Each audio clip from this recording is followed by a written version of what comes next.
ஜெபம் செய்வோம். எல்லாம் நாங்கள் படிக்கிறோம். மகா பரிசுத்தமுள்ள எங்கள் பரலோக பிதாவே, இந்த நல்ல ஓய்வு நாளின் காலை வேளைக்காக நாங்கள் நன்றி செலுத்துகிறோம்ப்பா. இந்த நாளிலும் உடைய ஆலயத்தில் நாங்கள் கூடி வந்து தேவனாகிய கர்த்தரை நாங்கள் ஆராதிக்கும்படியாக எங்களுக்கு கொடுத்த நல்ல ஜீவன் சுகம் பலனுக்காக உங்களுக்கு ஸ்தோத்திரம் இயேசு சுவாமி.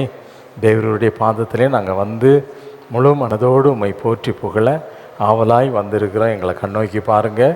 சிங்காசனத்தின் அதிபதிக்கு முன்பதாக இருக்கிறோம் என்ற பயத்தையும் நடுக்கத்தையும் எங்களுக்கு தரும்படியாக செபிக்கிறோம்.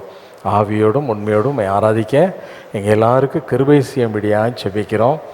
எங்கள் மத்தியில் வந்திருக்கிற கர்த்தரே உம்மை ஸ்தோத்திரிக்கிறோம். ராஜாதி ராஜாவே உம்மை போற்றி புகழ்கிறோம். பரிசுத்த ஆவியானவரே, நீர் எங்களை பலப்படுத்தும்படியாக செபிக்கிறோம். எங்களை இன்னும் பரிசுத்தமாக்குங்க. இன்னும் உங்கள் ஆண்டவரே முழு மனதோடு ஆராதிக்க எங்களுக்கு பலன் தரும்படியாக செபிக்கிறோம். எங்கள் மத்தியில் ஒரு மனதை கட்டளையிடுங்க.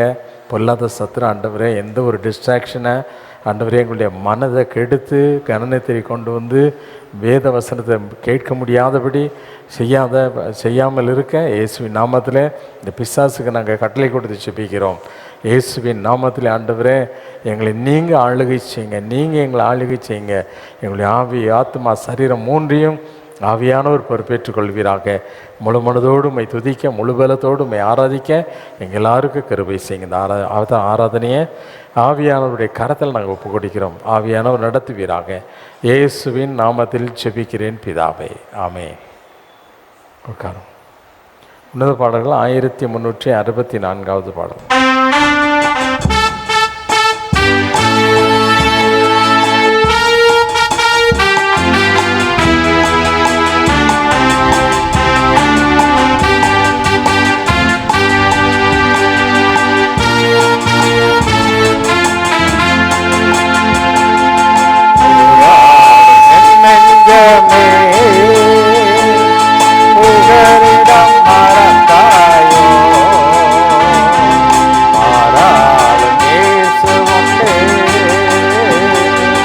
பதராதே மனமே, போராடும் என் நெஞ்சமே, புகலிடம் மறந்தாயோ, பாராளும் இயேசு உண்டு. பதராதே மனமே, அலைகடல் நடுவினிலே அமிழ்ந்து போகின்றாயோ, அலைகடல் நடுவினிலே அமிழ்ந்து போகின்றாயோ, கரம் நீட்டும் இயேசு வைப்பார், துணையவரே, கரம் நீட்டும் இயேசு வைப்பார், துணையவரே. ஆனந்தம் பேரானந்தம் நம் அருளாத சமூகத்திலே, ஆனந்தம் பேரானந்தம் நம் அருளாத சமூகத்திலே, போராடும் என் நெஞ்சமே, புகலிடம் மறந்தாயோ, பாராளும் இயேசு உண்டு. பதராதே மனமே, கடந்ததை நினைத்து தினம் கண்ணீர் வடிக்கின்றாயோ, கடந்ததை நினைத்து தினம் கண்ணீர் வடிக்கின்றாயோ, நடந்ததெல்லாம் நன்மைக்கே, நன்றி நன்றி சொல்லு, உனக்கு நடந்ததெல்லாம் நன்மைக்கே, நன்றி நன்றி சொல்லு. ஆனந்தம் பேரானந்தம் நம் அருளாத சமூகத்திலே, ஆனந்தம் பேரானந்தம் நம் அருளாத சமூகத்திலே, போராடும் என் நெஞ்சமே புகலிடம் மறந்தாயோ பாராட்டும் இயேசு உண்டே பதறாதே மனமே வருங்கால பயங்கள் எல்லாம் வாட்டுதோ அனுதினமும் வருங்கால பயங்கள் எல்லாம் வாட்டுதோ அனுதினமும் அருள்நாதர் இயேசுவிடம் அனைத்தையும் கொடுத்து விடு நம் அருள்நாதர் இயேசுவிடம் அனைத்தையும் கொடுத்து விடு ஆனந்தம் பேரானந்தம் நம் அருள்நாதர் சமூகத்திலே ஆனந்தம் பேரானந்தம் நம் அருள்நாதர் சமூகத்திலே போராடும் என் நெஞ்சமே புகலிடம் மறந்தாயோ பாராடும் இயேசு உண்டே பதறாதே மனமே நண்பன் கைவிட்டானோ நம்மினோ எதிர்த்தனரோ நண்பன் கைவிட்டானோ நம்மினோ எதிர்த்தனரோ கைவிட நம் தேவனின் கரம் பற்றி நடந்து விடு நம்மை கைவிட நம் தேவனின் கரம் பற்றி நடந்து விடு ஆனந்தம் பேரானந்தம் நம் அருள்நாதர் சமூகத்திலே ஆனந்தம் பேரானந்தம் நம் அருள்நாதர் சமூகத்திலே போராடும் என் நெஞ்சமே புகலிடம் மறந்தாயோ பாராடும் இயேசு உண்டு பதறாதே மனமே போராடும் என் நெஞ்சமே புகலிடம் மறந்தாயோ பாராடும் இயேசு உண்டே பதறாதே மனமே. அல்லேலூயா அல்லேலூயா.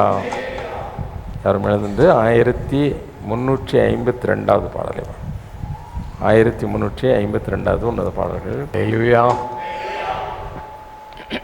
நம்ம பாரத்தெல்லாம் யார் மேலே வைக்கணுமா? ஆண்டவர் மேலே, கர்த்தர் மேலே வைக்கணும்ல. அப்படி தானே ஆண்டவர் சொன்னார், வருத்தப்பட்டு பாரம் சுமக்கிறவர்களே நீங்கள் எல்லாரும் நான் உங்களுக்கு இளைப்பாறுதல் தருவேன். பொதுவாக நம்ம ஒரு பெரிய பாரத்தை தூக்கி சுமக்கிறோன்னு வச்சுக்கோங்க, நம்ம மூஞ்சி எப்படி இருக்கும்? யாராவது பக்கத்தில் வந்து சிரித்தாங்கன்னா, ஜோக்கு சொன்னாங்கன்னா சிரிக்க முடியும்னு நினைக்கிங்க? ஒரு மகிழ்ச்சியாக என்ன செய்யாது? இருக்காது. மகிழ்ச்சியாக இருக்காது. ஆனால் ஆண்டவர் நமக்கு வாக்கு கொடுத்துருக்கார். ரொம்ப வருத்தப்படுறோம். நம்ம அப்படியே எப்போ பார்த்தாலும் இப்படி தான் இருக்கோம், சோகமாகவே இருக்கும். நம்மளால் மகிழ்ச்சியாக இருக்க முடியல, சிரிக்க முடியல. இப்போ ஆண்டவர் நம்மளுக்கு ஒரு நல்ல வாக்குத்தத்தம் கொடுத்துருக்காரு. ரொம்ப வருத்தப்படுறியா? உனக்கு என்ன இருக்குது? ஏதோ ஒரு பாரத்தை நீ சுமந்துட்டுருக்க. அந்த பாரத்தெல்லாம் எங்கே கொண்டு வச்சிரு? என் மேலே வச்சிரு. ஆண்டவரை நம்பினோன்னா நம்முடைய பாரத்தெல்லாம் யார் மேலே வைப்போம்? எவ்வளோ பெரிய பாரமாக இருந்தாலும் ஏறிடும். இப்படியே நம்ம பிள்ளைகளை குறித்த பாரம், பெற்றோரை குறித்த பாரம், பிள்ளைகளுக்கு இந்த கிழதை வச்சு என்ன செய்ய போகிறோன்னு தெரியலையே. ஐயோ, இப்படி காலை ஓடிச்சிட்டு கிடக்குத, கையை ஓடிச்சிட்டு கிடக்குத, ஆஸ்பத்திரிக்கு கூட்டிகிட்டு அலைய வேண்டியிருக்குத, இதை வச்சு நான் என்ன பண்ணுறது அப்படின்னு பெற்றோர்களை குறித்து பிள்ளைகளுக்கு என்ன செய்யுது? பாரம். இன்னும் குடும்பத்தில் எடுத்துக்கிட்டால் கணவன் மனைவியும் கிடந்து என்ன செய்கிறாங்க? அல்லாடுறாங்க. எதுக்கு? இந்த வீட்டை எப்படி கூட்டி பண்ணிப்பேன், இந்த சங்கத்தை எப்படி கெட்ட போகிறனோ, ஐயோ அந்த பணத்தை எடுத்துட்டேனே, அங்கே எடுத்துட்டேனே, இப்படி தொல்லை தொல்லை தொல்லை ஏகப்பட்ட பாரம் என்ன செய்யுது இருக்குது. இதுக்கு மேலே என்ன பாரம்? நம்ம பாரத்தெல்லாம் விடு ஒரு பக்கம், அடுத்தவங்களை பற்றி ஒரு பாரம், அடுத்தவங்களை பற்றி ஒரு பாரம், அவங்கள குறித்த நிறைய காரியங்களை நம்ம உள்ளத்துக்குள்ளே ஏற்றிக்கிட்டு அந்த பாரத்தை வேறு சுமந்து நாம் என்ன செய்கிறோம்? எப்படி பலவிதமான பாரங்களுடைய வேலை குறித்த பாரம், மக்களை குறித்த பாரம், மனிதர்களை குறித்த பாரம், இதெல்லாம் ஒரு நாள் ஆண்டவர் சொன்னார், எதை பற்றி நீ கவலைப்படாத. கடலில் போகும்போது சீசர்கள் போயிட்டு இருக்கும்போது, நீங்கள் போங்கப்பா நான் வாரேன்ட்டார். நடு ராத்திரி ஆண்டவர் எது மேலே நடந்து வர்றாரு? கடல் மேலே. எல்லாம் ஐயோ பேய் பேய் பேய் ஆவேசம் ஆவேசம்னு கத்துறாங்க. அப்போ நான் நம்ம பயப்படாதீங்க, நான் தான் பயப்படாதீங்க. உடனே பேதுரு சொன்னான், ஆண்டவரே நீரே, ஆனால் கடல் மேலே நானும் என்ன செய்யணும்? நடந்து வரணும். கொஞ்சம் கூட யோசிக்காமல் நினச்சிட்டான். ஆண்டவர் கீக்கோவில் செயல்படுறதுக்கு அவன் துணிஞ்சிட்டான். வா இறங்கு அப்படின்ட்டான். சொல்லிட்டார் ஆண்டவர். ஆண்டவர் சொன்ன உடனே கடல் மேலே இறங்கின உடனே அவனுக்கு ஒரே சந்தோஷம். கடல் மேலே நடந்து வரேன், தலை கால் புரியாமல் ஆண்டவருடைய வல்லமையை உணராமல் அவன் நினச்சிதான் நடந்தான். டபுக்குன்னு நினச்சிட்டான் கீழே. ஐயோ ஆண்டவரேன்னு கையை தூக்கிட்டு நான் மடித்து போகிறேனே அப்படின்னா ஆண்டவர் நினச்சிதாரு. மறுபடியும் தூக்கி விட்டு கடல் மேலே நடத்தி நினச்சிதாரு கூப்பிட்டு வந்தார். ஆண்டவரை நான் நம்பினோமானால், அதாவது பிளைண்டுன்னா குருட்டுத்தனமாக ஆண்டவரை நம்பணும். ஆண்டவர் அதான் சொன்னார். ஏசாயா தீர்க்கதரிசி சொல்லும்போது, என்னுடைய தாசனை இல்லாமல் அவருடைய பிள்ளைங்கள்லாம் யாரா? குருடங்க. அவங்க பிள்ளைங்கள்லாம் யார்? நம்ம குருடர்களை அவரை அறியாத வழியிலே என்ன செய்வேன்? நடத்துவேன். அவங்களுக்கே நான் எந்த வழியில் நடத்துகிறேன்னு என்ன செய்யாது தெரியாது. அவங்களுக்கு தெரியாத பாதையில் நடத்தி அவங்கள என்ன செய்வேன்? நல்ல இடத்துல கொண்டு போய் நிறுத்துவேன் அப்படின்னு வாக்கு கொடுது. ஆகவே நம்ம பாரத்தை ஆண்டவர் மேலே என்ன செய்வோம்? நாம் நீதிமானாக இருந்தால், அவருடைய இரத்தத்தினால் கழுவப்பட்டு அவருக்கென்று வாழக்கூடிய சாட்சிகளாக இருந்தோமானால், தேவன் ஒரு நாள் நம்ம என்ன செய்ய மாட்டார்? கைவிடவே மாட்டார். அல்லேலூயா. வாக்குத்தத்தத்தில் உண்மையுள்ள தேவன் அவர். ஒரு நாளும் நம்மை விட்டு விலகவும் மாட்டார், நம்ம கைவிடவும். இந்த நம்பிக்கையோடு இந்த பாடலை பாடலாமா?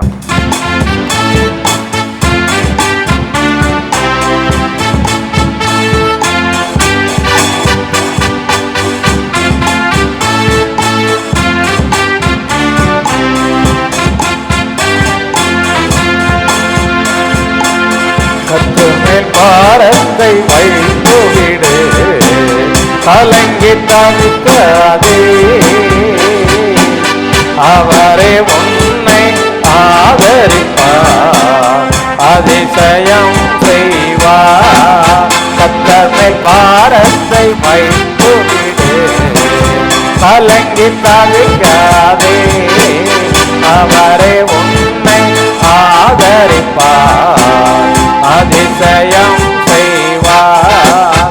நீதிமான் தள்ளாத விட மாட்டார், நித்தமும் காத்து நடத்திடுவார்.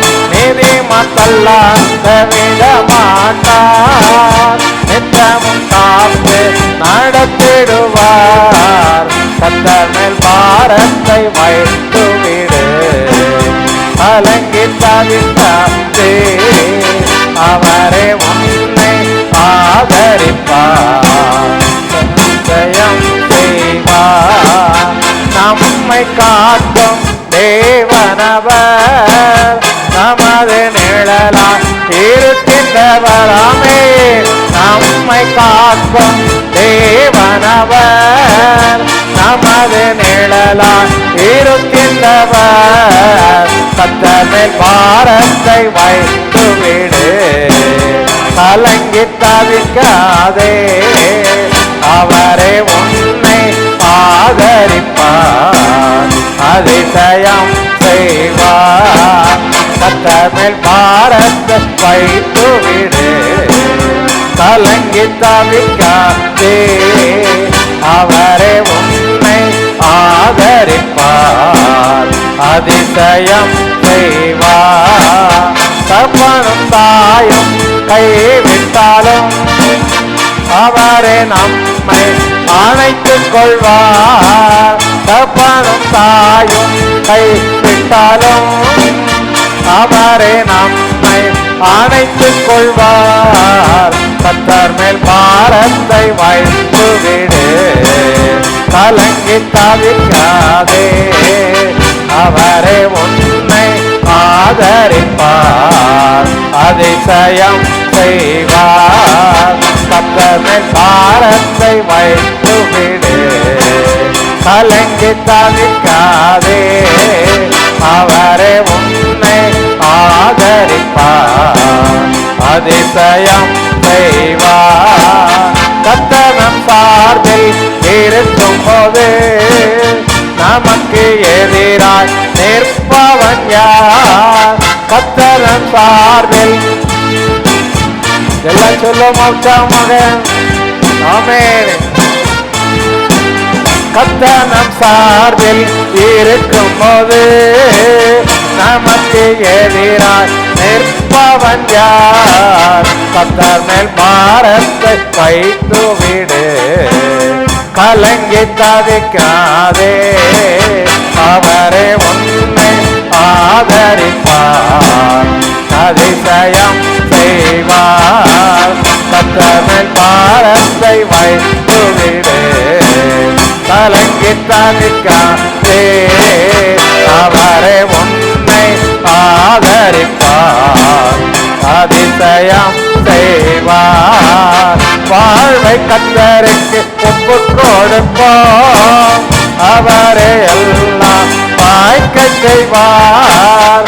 வாழ்வை கர்த்தருக்கு ஒப்புக் கொடுப்போம், அவரே எல்லாம் வாய்க்க செய்வார். கர்த்தர் மேல் ஆமென். எல்லாம் சொல்லுவோமா? ஆண்டவரே உங்க மேல எங்க பாரத்தை வைக்கிறோம், ஆண்டவரே நீங்க எங்களை நடத்துங்கன்னு சொல்லுவோமா? ஆமென். ஹல்லேலூயா. கர்த்தர் மேல் பாரத்தை வைத்து விடு, கலங்கி தவிக்காதே, அவரே உன்னை ஆதரிப்பார், அதிசயம் செய்வார். என்றும் அவரில் மகிழ்ந்திருப்போம், இதய விருப்பம் நிறைவேற்றுவார். என்றும் அவரில் நிலைத்திருப்போம், இதய விருப்பம் நிறைவேற்றுவார். கர்த்தர் மேல் பாரத்தை வைத்து விடு, கலங்கி தவிக்காதே, அவரே உன்னை ஆதரிப்பார், அதிசயம் செய்வார். கர்த்தர் மேல் பாரத்தை வைத்து விடு, கலங்கி தவிக்காதே, அவரே உன்னை ஆதரிப்பார், அதிசயம் செய்வார். கர்த்தர் மேல் பாரத்தை வைத்து விட்டோம், கலங்கி தவிக்க மாட்டோம், அவரே என்னை ஆதரிப்பார், அதிசயம் செய்வார். எல்லாம் சொல்லுமா? கர்த்தர் மேல் பாரத்தை வைத்து விட்டோம், கலங்கி தவிக்க மாட்டோம், அவரே நம்மை ஆதரிப்பார், அதிசயம் செய்வார். கர்த்தர் மேல் பாரத்தை வைத்து விட்டோம், கலங்கி தவிக்க மாட்டோம், அவரே என்னை ஆதரிப்பார், அதிசயம் செய்வார். நீதிமான்கல்லாத விட மாட்டார், நித்தமும் காத்து நாமெல்லாம் நாங்கெல்லாம் நீதிமான்கள் ஆண்டவரே, எங்களை நீங்க தள்ளாட விட மாட்டீங்க. ஒவ்வொரு நாளும் எங்களை காத்து வழி நடத்துகிற எங்களுக்கு நிழலாக இருக்கிற கர்த்தர் நீங்க ஆண்டவரே. எல்லாம் சொல்லுவோமா? ஹல்லேலூயா. ஆமென். நீதிமான்கல்லாத விட மாட்டார், நித்தமும் காத்து நடத்திடுவார். கர்த்தர் மேல் பாரத்தை வைத்து விட்டேன், கலங்கி தவிக்க மாட்டேன். அவரை என்னை ஆதரிப்பார், அதிசயம் செய்வார். கர்த்தர் மேல் பாரத்தை வைத்து விட்டேன், கலங்கி தவிக்க மாட்டேன். அவரை என்னை ஆதரிப்பார், அதிசயம் செய்வார். நம்மை காக்கும் தேவனவர், நமது நிழலால் இருக்கின்றவர். என்னை காக்கும் தேவனவர், எனது நிழலால் இருக்கின்றவர். என்னை காக்கும் தேவனவர், எனது நிழலால் இருக்கின்றவர். கர்த்தர் மேல் பாரத்தை வைத்து விட்டேன், கலங்கி தவிக்க மாட்டேன். அவரை என்னை நம்பிக்கையோட சொல்லுவோமா ஆண்டவரை பார்த்து? ஆமே. கர்த்தர் மேல் பாரத்தை வைத்து விட்டேன், கலங்கி தவிக்க மாட்டேன். அவரை என்னை ஆதரிப்பார், அதிசயம் செய்வார். கர்த்தர் நம் சார்பில் இருக்கும் போது நமக்கு எதிராக நிற்பவன் யார்? கர்த்தர் நம் சார்பில். நம்பிக்கையோட ஆண்டவரே, நாங்க உங்களுடைய சார்பில் இருக்கிறோம், நீங்க எங்களுக்கு சார்பாக இருக்கிறீங்க, எங்க பக்கத்துல இருக்கிறீங்க, வல பக்கத்துல நிழலா இருக்கக்கூடிய தேவன் நீங்க ஆண்டவரே. ஒரு நாள் நாங்க கலங்க வேண்டிய அவசியம் இல்லை, நாங்க எதற்கும் பயப்பட வேண்டிய அவசியம் இல்லை ஆண்டவரே. எங்களுடைய பிரச்சனை குறித்து எங்களுக்கு பயம் கிடையாது, எங்களுக்கு விரோதமாய் போராடக்கூடிய சத்துருடைய வல்லமையை குறித்து எங்களுக்கு பயம் இல்லை ஆண்டவரே என்று சொல்லுவோமா? ஆமென். கர்த்தர் மேல் பாரத்தை வைத்து விடு, கலங்கி தவிக்காதே. அவரை உன்னை ஆதரிப்பார், அதிசயம் செய்வார். ஹல்லேலூயா. எங்களுக்கு வாக்கு கொடுத்துருக்கிறீங்க, எங்க பாரத்தை எல்லாம் உங்க மேல வைக்க சொல்லிட்டீங்க. எல்லாம் சின்ன பிள்ளைங்க எல்லாம் கண்ணை மூடு, அங்கங்க குத்திக்கிட்டு இருக்காத, எல்லாம் கண்ணை மூடு. பயத்தோடு நடுக்கத்தோடு ஆண்டுடைய சமூகத்தில், ஆண்டவரே வானத்தையும் பூமியை உண்டாக்கின உம்முடைய சமூகத்தில் வந்து நிற்கிறோம். எல்லா கண்களையும் மூடி ஆண்டுடைய சமூகத்தில் பயத்தோடு நடுக்கத்தோடு இந்த ராஜாதி ராஜாவுக்கு முன்னால் நான் வந்து நிற்கிறேன். வல்லமையுள்ள தேவன் அவர், வானத்திலும் பூமியிலும் சகல அதிகாரமுடைய தேவன் அவர். அவர் நமக்கு பக்கத்தில் இருக்கிறார், அவர் நம்முடைய சார்பாய் இருக்கிறார்.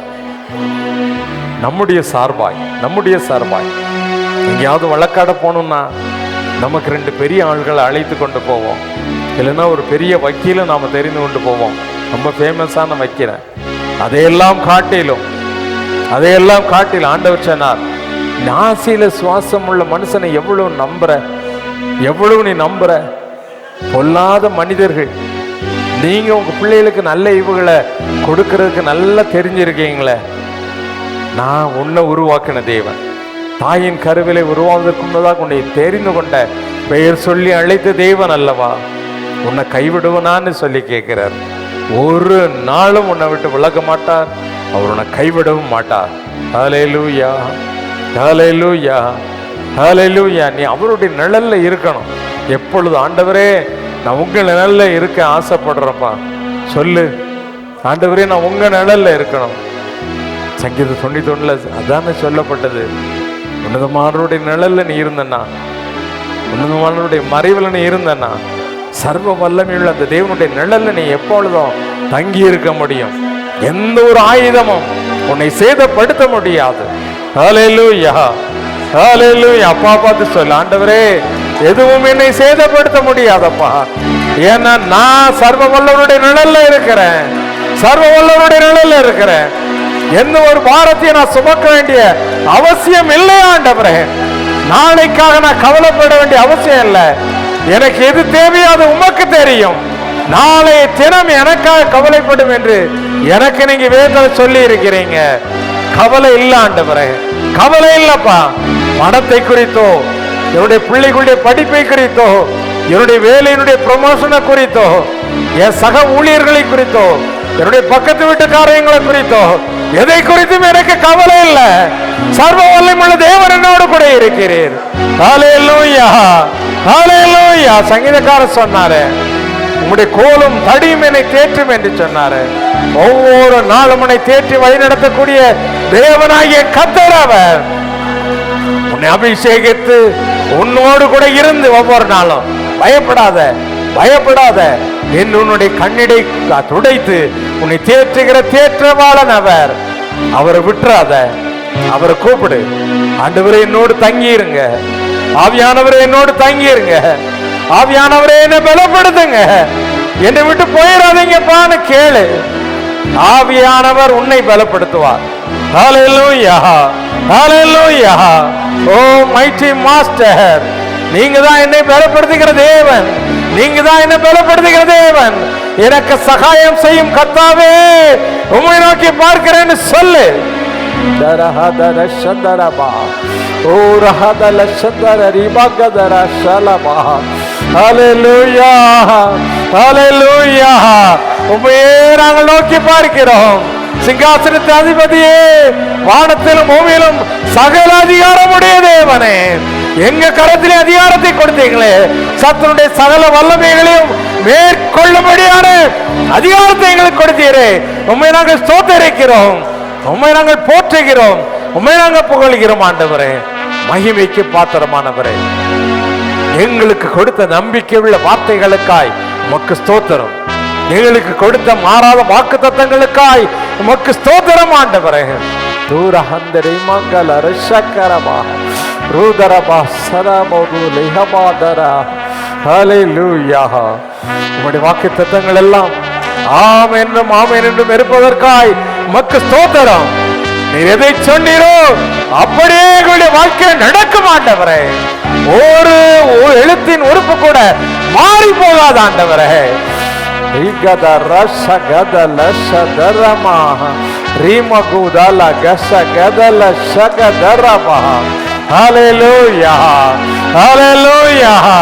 அபிஷேகநாதரே, அபிஷேகம் வல்லமையினால் எங்களை பலப்படுத்துவீராக, எங்களை அபிஷேகிப்பீராக, புதிய வல்லமையுள்ள பாத்திரங்களா நிறுத்துவீராக.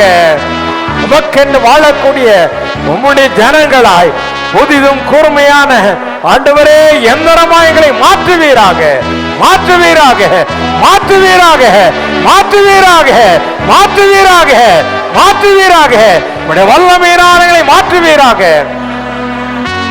பரிசுத்தம் உள்ள பாத்திரங்களாய் உமக்கென்று வாழ, உமக்கென்று வைராக்கியமாய் எழுந்து நிற்க எங்களுக்கு உதவி செய்வீராக. ஹல்லேலூயா, ஹல்லேலூயா, ஹல்லேலூயா. ஜீவாதிபதியே, எங்களை தெரிந்தெடுத்தவரே, எங்களை பெயர் சொல்லி அழைத்தவரே, உன்னை விட்டு விலக மாட்டேன்னு சொன்னீங்களே, உங்களை கைவிட மாட்டேன்னு சொன்னீங்களே. உலகம் எங்களை கைவிடலாம், உறவினர்கள் எங்களை கைவிடலாம், பெற்ற பிள்ளைகள் கூட கைவிடலாம். ஆண்டவரே, பெற்றோரும் கூட எங்களை மறுதலிக்கலாம். தேவனாகிய கர்த்தர் ஒரு நாளும் எங்களை கைவிடுகிற தேவன் அல்ல. ஹல்லேலூயா, ஹல்லேலூயா. மகத்துவம் உள்ள மாறாத பராபரனே, பரமராஜாவே, சர்வத்துக்கும் வல்ல பிதாவாகிய தேவனே, ஆதியும் அந்தமும் இல்லாத தேவனே, அல்பாவும் ஒமேகாவும் ஆனவரே, உம்மை நாங்கள் போற்றுகிறோம், உம்மை நாங்கள் புகழுகிறோம், உம்மை நாங்கள் ஸ்தோத்தரிக்கிறோம். ஓ we honor you Lord. தரஹதரி Maha பூலஹா ரீமதுரா சகதர கதலமஹா குபகார சபதுலி ஹமங்கர சகபா. We praise you King of Kings. ராஜாதி ராஜாவே, உம்மை நாங்கள் போற்றி புகழுகிறோம். வானத்திலும் பூமியிலும் சகல அதிகாரமுடைய தேவனே, ராஜாக்களை ஏற்படுத்தி ஆசனங்களை கவிழ்த்து போடுகிறவரே, உம்மை நாங்கள் போற்றி புகழுகிறோம், உம்மை நாங்கள் மகிமைப்படுத்துகிறோம். சிங்காசனத்தின் அதிபதிக்கு முன்பதாக எங்களை தாழ்த்துகிறோம். ஆண்டவரே, உம்மை நாங்கள் ஆராதிக்கிறோம். பரிசுத்தோர்களோடு இணைந்து, கேருபீன்கள் சேராபீன்களோடு இணைந்து, ராஜாதி ராஜாவாகிய உம்மை நாங்கள் போற்றி புகழுகிறோம், உம்மை நாங்கள் மகிமைப்படுத்துகிறோம். We honor you, Lord. We honor you, King of Kings. Hallelujah. Hallelujah. Hallelujah. We praise you, Lord. We praise you, Lord. We glorify you, Master. உம்மை நாங்கள் மகிமைப்படுத்துகிறோம். உம்மை நாங்கள் புகழ்ந்து போற்றுகிறோம்.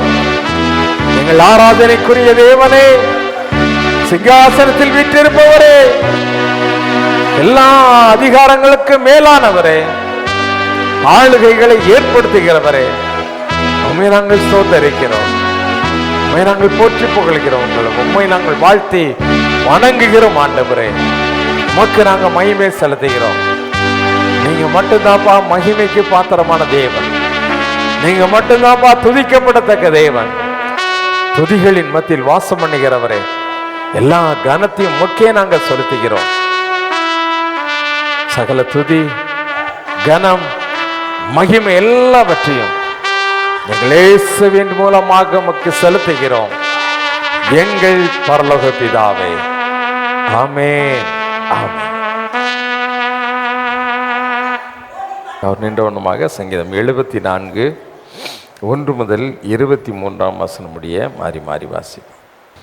தேவனே, நீர் எங்களை என்னென்றைக்கும் ஏன் தள்ளிவிடுகிறீர்? உமது மேய்ச்சலின் ஆடுகள் மேல் உமது கோபம் ஏன் புகைகிறது?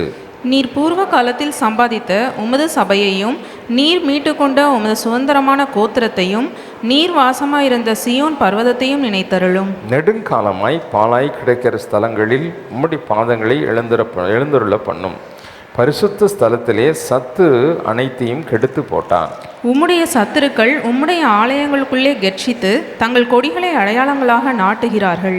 கோடாரிகளை ஓங்கி சோலையிலே மரங்களை வெட்டுகிறவன் பேர் பெற்றவனானான். இப்பொழுதோ அவர்கள் அதன் சித்திர வேலைகள் முழுவதையும் வாட்சிகளாலும் சம்மட்டிகளாலும் தகர்த்து போடுகிறார்கள். பரிசுத்த ஸ்தலத்தை அக்கினிக்கிரையாக்கி உமது நாமத்தின் வாசஸ்தலத்தை தரை மட்டும் இடித்து அசுத்தப்படுத்தினார்கள். அவர்களை ஏகமாய் நிர்த்துளியாக்குவோம் என்று தங்கள் இருதயத்தில் சொல்லி தேசத்தில் உள்ள ஆலயங்களை எல்லாம் சுட்டெரித்து போட்டார்கள். எங்களுக்கு இருந்த அடையாளங்களை காணோம், தீர்க்கதரிசியும் இல்லை, இது எதுவரைக்கும் என்று அறிகிறவனும் எங்களிடத்தில் இல்லை. தேவனே, எதுவரைக்கும் சத்துரு நிந்திப்பான்? பகைவன் உமது நாமத்தை எப்பொழுதும் தூஷிப்பானோ? உமது வலது கரத்தை ஏன் முடக்கிக் கொள்கிறீர்? அதை உமது மடியிலிருந்து எடுத்து ஓங்கி நிர்மூலமாக்கும். பூமியின் நடுவில் ரட்சிப்புகளை செய்து வருகிற தேவன், பூர்வ காலம் முதல் என்னுடைய ராஜா. தேவரீர் உமது வல்லமையினால் சமுத்திரத்தை இரண்டாக பிளந்து ஜலத்தில் உள்ள வலு சர்ப்பங்களின் தலைகளை உடைத்தீர். தேவரீர் முதலைகளின் தலைகளை நறுக்கி போட்டு அதை வனாந்திரத்து ஜனங்களுக்கு உணவாக கொடுத்தீர். ஊற்றையும் ஆற்றையும் பிளந்து விட்டீர், மகா நதிகளையும் வற்றி போக பண்ணினீர். பகலும் உம்முடையது, இரவும் உம்முடையது. தேவரீர் ஒளியையும் சூரியனையும் படைத்தீர். பூமியின் எல்லைகளை எல்லாம் திட்டம் பண்ணினீர், கோடை காலத்தையும் மாரி காலத்தையும் உண்டாக்கினீர். கர்த்தாவே, சத்துரு உம்மை நிந்தித்ததையும் மதியீன ஜனங்கள் உமது நாமத்தை தூஷித்ததையும் நினைத்து கொள்ளும். உமது காட்டுப்புறாவின் ஆத்மாவை துஷ்டருடைய கூட்டத்திற்கு ஒப்புக்கூடாதையும் உமது ஏழைகளின் கூட்டத்தை என்னென்றைக்கும் மறவாதேயும். உம்முடைய உடன்படிக்கையை நினைத்தருளும். பூமியின் இருளான இடங்கள் கொடுமையுள்ள குடியிருப்புகளால் நிறைந்திருக்கிறதே. துன்பப்பட்டவன் வெட்கத்தோடே திரும்ப விடாதிரும். சிறுமையும் எளிமையுமானவன் உமது நாமத்தை துதிக்கும்படி செய்யும். தேவனே எழுந்தருளும். உமக்காக நீரே வழக்காடும். மதி ஈனனாலே நாடோறும் உமக்கு வரும் நிந்தையை நினைத்து கொள்ளும். உம்முடைய சத்துருக்களின் ஆரவாரத்தை மறவாதேயும். உமக்குரதமாய் எழும்புகிறவர்களின் அமளி எப்பொழுதும் அதிகரிக்கிறது. பிதாவுக்கும் குமாரனுக்கும் பரிசுத்தாவிக்கும் வேண்டதாக ஆமென். அவர் முழங்கால் படிட்டு கர்த்தருடைய ஜெபத்தை சொல்லுவோம். பரமண்டலங்களில் இருக்கிற எங்கள் பிதாவே, உடைய நாமம் பரிசுத்தப்படுவதாக, உடைய ராஜ்யம் வருவதாக, உடைய சித்தம் பரமண்டலத்திலே செய்யப்படுவது போல பூமியிலேயும் செய்யப்படுவதாக. அன்றன்று உள்ள எங்கள் அப்பத்தை எங்களுக்கு இன்று தாரும். எங்களுக்கு விரோதமாய் குற்றம் செய்கிறவர்களுக்கு நாங்கள் மன்னிக்கிறது போல எங்கள் குற்றங்களை எங்களுக்கு மன்னியும். எங்களை சோதனைக்குள் பிரவேசிக்க பண்ணாமல் தீமையினின்று எங்களை ரட்சித்து கொள்ளும். ராஜ்யமும் வல்லமையும் மகிமையும் என்னென்றைக்கும் உடையவைகளே, ஆமென். அப்போஸ்தலருடைய விசுவாசத்தை அறிக்கை செய்வோம். வானத்தையும் பூமியும் படைத்த சர்வ வல்லமையுள்ள பிதாவாகிய தேவனை விசுவாசிக்கிறேன். உடைய ஒரே பேரான குமாரனாகிய நம்முடைய நாதர் இயேசு கிறிஸ்துவையும் விசுவாசிக்கிறேன். அவர் பரிசுத்த ஆவியினாலே கன்னி மரியாளிடத்தில் உற்பவித்து பிறந்தார். பொந்திய பிலாத்துவின் காலத்தில் பாடுபட்டு சிலுவையில் அறையுண்டு மரித்து அடக்கம் பண்ணப்பட்டு பாதாளத்தில் இறங்கினார். 3ஆம் நாள் மரித்தோட்டத்திலிருந்து எழுந்தொள்ளினார். பரமண்டலத்துக்கு ஏறி சர்வ வல்லமுள்ள பிதாவாகி தேவனுடைய வலது மாசத்திலே வீற்றிருக்கிறார். அவ்விடத்திலிருந்து உயிருள்ளோரையும் மரித்தோரையும் நியாயந்தீர்க்க வருவார். பரிசுத்த ஆவியையும் விசுவாசிக்கிறேன். பொதுவாக இருக்கிற பரிசுத்த சபையும் பரிசுத்த வான்களுடைய ஐக்கியமும் பாவம் மன்னிப்பும் சரீர உயிர்த்தெழுதலும் நித்திய ஜீவனும் என்று விசுவாசிக்கிறேன். ஆமென். உட்கார்வோம். வேதத்திலிருந்து ஒரு பகுதி வாசி கேட்போம். வாசிக்கும்படியாக குறிக்கப்பட்ட வேத பகுதி சங்கீதங்களின் புஸ்தகம் 3ஆம் அதிகாரம் 1 முதல் 22ஆம் வசனம் முடிய டைட்டில்ஸை வாசி கேட்போம். வாசிக்கும்படியாக குறிக்கப்பட்ட வேத பகுதி சங்கீதம் 33 1 முதல் 22ஆம் வசனம் வரை. சங்கீதம் 33 1 முதல் கடைசி வரை. நீதிமான்களே, கர்த்தருக்குள் களிகூருங்கள். துதி செய்வது செம்மையானவர்களுக்கு தகும். சுரமண்டலத்தினால் கர்த்தரை துதித்து 10 நரம்பு வீணையினாலும் அவரை கீர்த்தனம் பண்ணுங்கள். அவருக்கு புதுப்பாட்டை பாடுங்கள். ஆனந்த சத்தத்தோடே வாத்தியங்களை நேர்த்தியாய் வாசியுங்கள். கர்த்தருடைய வார்த்தை உத்தமமும் அவருடைய செய்கையெல்லாம் சத்தியமுமாய் இருக்கிறது. அவர் நீதியிலும் நியாயத்திலும் பிரியப்படுகிறார். பூமி கர்த்தருடைய காருண்யத்தினால் நிறைந்திருக்கிறது. கர்த்தருடைய வார்த்தையினால் வானங்களும் அவருடைய வாயின் சுவாசத்தினால் அவைகளின் சர்வசேனையும் உண்டாக்கப்பட்டது. அவர் சமுத்திர ஜலங்களை குவியலாக சேர்த்து ஆழமான ஜலங்களை பொக்கிஷ வைப்பாக வைக்கிறார். பூமி எல்லாம் கர்த்தருக்கு பயப்படுவதாக, உலகத்தில் உள்ள குடிகள் எல்லாம் அவருக்கு அஞ்சி இருப்பதாக. அவர் சொல்ல ஆகும், அவர் கட்டளையிட நிற்கும். கர்த்தர் ஜாதிகளின் ஆலோசனை விருதாவாக்கி ஜனங்களுடைய நினைவுகளை அவமாக்குகிறார். கர்த்தருடைய ஆலோசனை நித்திய காலமாகவும் அவருடைய இருதயத்தின் நினைவுகள் தலைமுறை தலைமுறையாகவும் நிற்கும். கர்த்தரை தங்களுக்கு தெய்வமாக கொண்ட ஜாதியும் அவர் தமக்கு சுதந்திரமாக தெரிந்து கொண்ட ஜனமும் பாக்கியமுள்ளது. கர்த்தர் வானத்திலிருந்து நோக்கி பார்த்து எல்லா மனுபுத்திரரையும் காண்கிறார். தாம் வாசமாய் இருக்கிற ஸ்தானத்திலிருந்து பூமியின் குடிகள் எல்லார் மேலும் கண்ணோக்கமாய் இருக்கிறார். அவர்களுடைய இருதயங்களை எல்லாம் அவர் உருவாக்கி அவர்கள் செய்கைகளையெல்லாம் கவனித்திருக்கிறார். எந்த ராஜாவும் தன் சேனையின் மிகுதியால் ரட்சிக்கப்படான். சௌரியவானும் தன் பலத்தின் மிகுதியால் தப்பான். ரட்சிக்கிறதற்கு குதிரை விருதா, அது தன் மிகுந்த வீரியத்தால் தப்புவியாது. தமக்கு பயந்து தமது கிருபைக்கு காத்திருக்கிறவர்களின் ஆத்துமாக்களை மரணத்திற்கு விலக்கி விடுவிக்கவும் பஞ்சத்தில் அவர்களை உயிரோடே காக்கவும் கர்த்தருடைய கண் அவர்கள் மேல் நோக்கமாயிருக்கிறது. நம்முடைய ஆத்துமா கர்த்தருக்கு காத்திருக்கிறது. அவரே நமக்கு துணையும் நமக்கு கேடகமும் ஆனவர். அவருடைய பரிசுத்த நாமத்தை நாம் நம்பியிருக்கிறபடியால் நம்முடைய இருதயம் அவருக்குள் களிகூரும். கர்த்தாவே, நாங்கள் உம்மை நம்பியிருக்கிறபடியே உமது கிருபை எங்கள் மேல் இருப்பதாக. வாசிக்கும்படியாக குறிக்கப்பட்ட வேத பகுதி வாசித்தாயிற்று. 294வது உன்னத பாடல். கர்த்தரை நம்பிடுங்கள், அவர் கைவிடவே மாட்டார். அவர் கைவிடவே மாட்டார். கர்த்தரை நம்பிடுங்கள், அவர் கைவிடவே மாட்டார். அவர் கைவிடவே மாட்டார். உயிர் வாழ எதை ஒன்றோ, உடல் மூட எதை உடுப்போ என்று கவலைப்படல் வேண்டாம். உயிர் வாழ எதை ஒன்றோ, உடல் மூட எதை உடுப்போ என்று கவலைப்படல் வேண்டாம். உணவை விட உயிரும் உடையை விட உடலும் உயர்ந்தவை அல்லவா. உணவை விட உயிரும் உடையை விட உடலும் உயர்ந்தவை அல்லவா. வானத்து பறவையை பாருங்கள், அவை விதைப்பதும் இல்லை, அறுப்பதும் இல்லை, சேர்த்து வைப்பதும் இல்லை. வானத்து பறவையை பாருங்கள், அவை விதைப்பதும் இல்லை, அறுப்பதும் இல்லை, சேர்த்து வைப்பதும் இல்லை. கர்த்தர் காக்கின்றார், நம் கர்த்தர் காக்கின்றார். கர்த்தரை நம்பிடுங்கள், அவர் கைவிடவே மாட்டார். அவர் கைவிடவே மாட்டார். கர்த்தரை நம்பிடுங்கள், அவர் கைவிடவே மாட்டார், அவர் கைவிடவே மாட்டார். கவலைப்படுவதினா எவன் தன் பலத்தீரே, கவலைப்படுவதினா எவன் தன் பலத்தீரே. ஒரு முழம் கூட்ட முடியும், எதை முடிப்போம் என்று கவலையே வேண்டாம், சொல்வதை கேளுங்கள். எதை முடிப்போம் என்று கவலையே வேண்டாம், சொல்வதை கேளுங்கள். வயல்வெளி மலர்களை பாருங்கள், அவை உழைப்பதும் இல்லை, நூற்பதும் இல்லை, சேர்த்து வைப்பதும் இல்லை. வயல்வெளி மலர்களை பாருங்கள், அவை விதைப்பதும் இல்லை, வைப்பதுமில்லை, சேர்த்து வைப்பதும் இல்லை. கர்த்தர் உடுத்துகின்றார், நம் கர்த்தர் உடுத்துகின்றார். கர்த்தரை நம்பிடுங்கள், அவர் கைவிடவே மாட்டார், அவர் கைவிடவே மாட்டார். கர்த்தரை நம்பிடுங்கள், அவர் கைவிடவே மாட்டார், அவர் கைவிடவே மாட்டார். அல்லேலூயா, அல்லேலூயா. ஜெபம் செய்வோம், எல்லாம் தலைவணங்கி ஜெபம் செய்வோம்.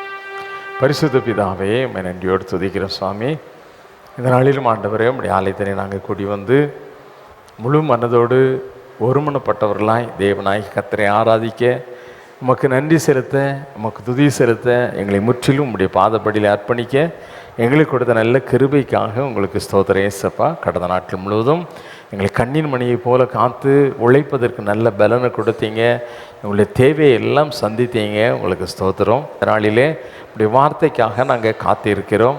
தேவரீர் எங்களோடு கூட பேசும், நாங்கள் கேட்கிறோம்.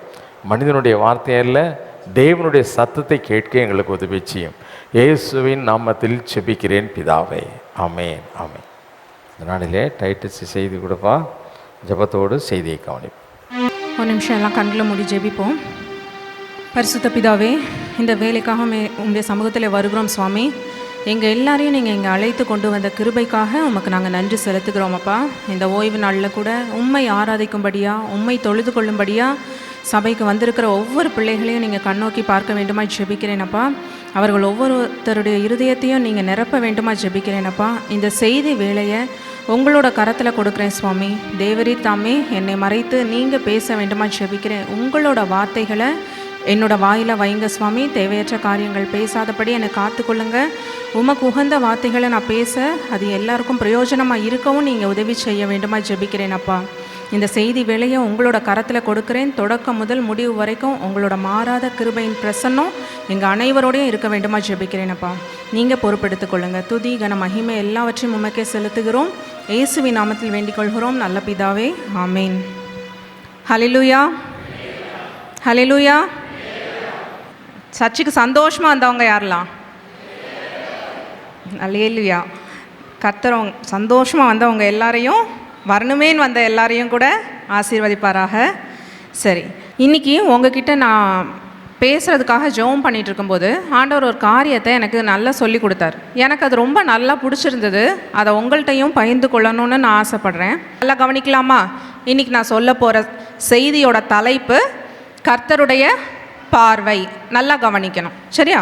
அதுக்கு நான் ஆதாரமாக எடுத்திருக்க வசனம் வாசிக்க கேட்போம். சங்கீதம் 33வது சங்கீதம் 13வது வசனம் 14வது வசனம். எல்லாம் உங்கள் பைபிள் எடுத்துக்கோங்க. சங்கீதம் 33, 13, 14. கர்த்தர்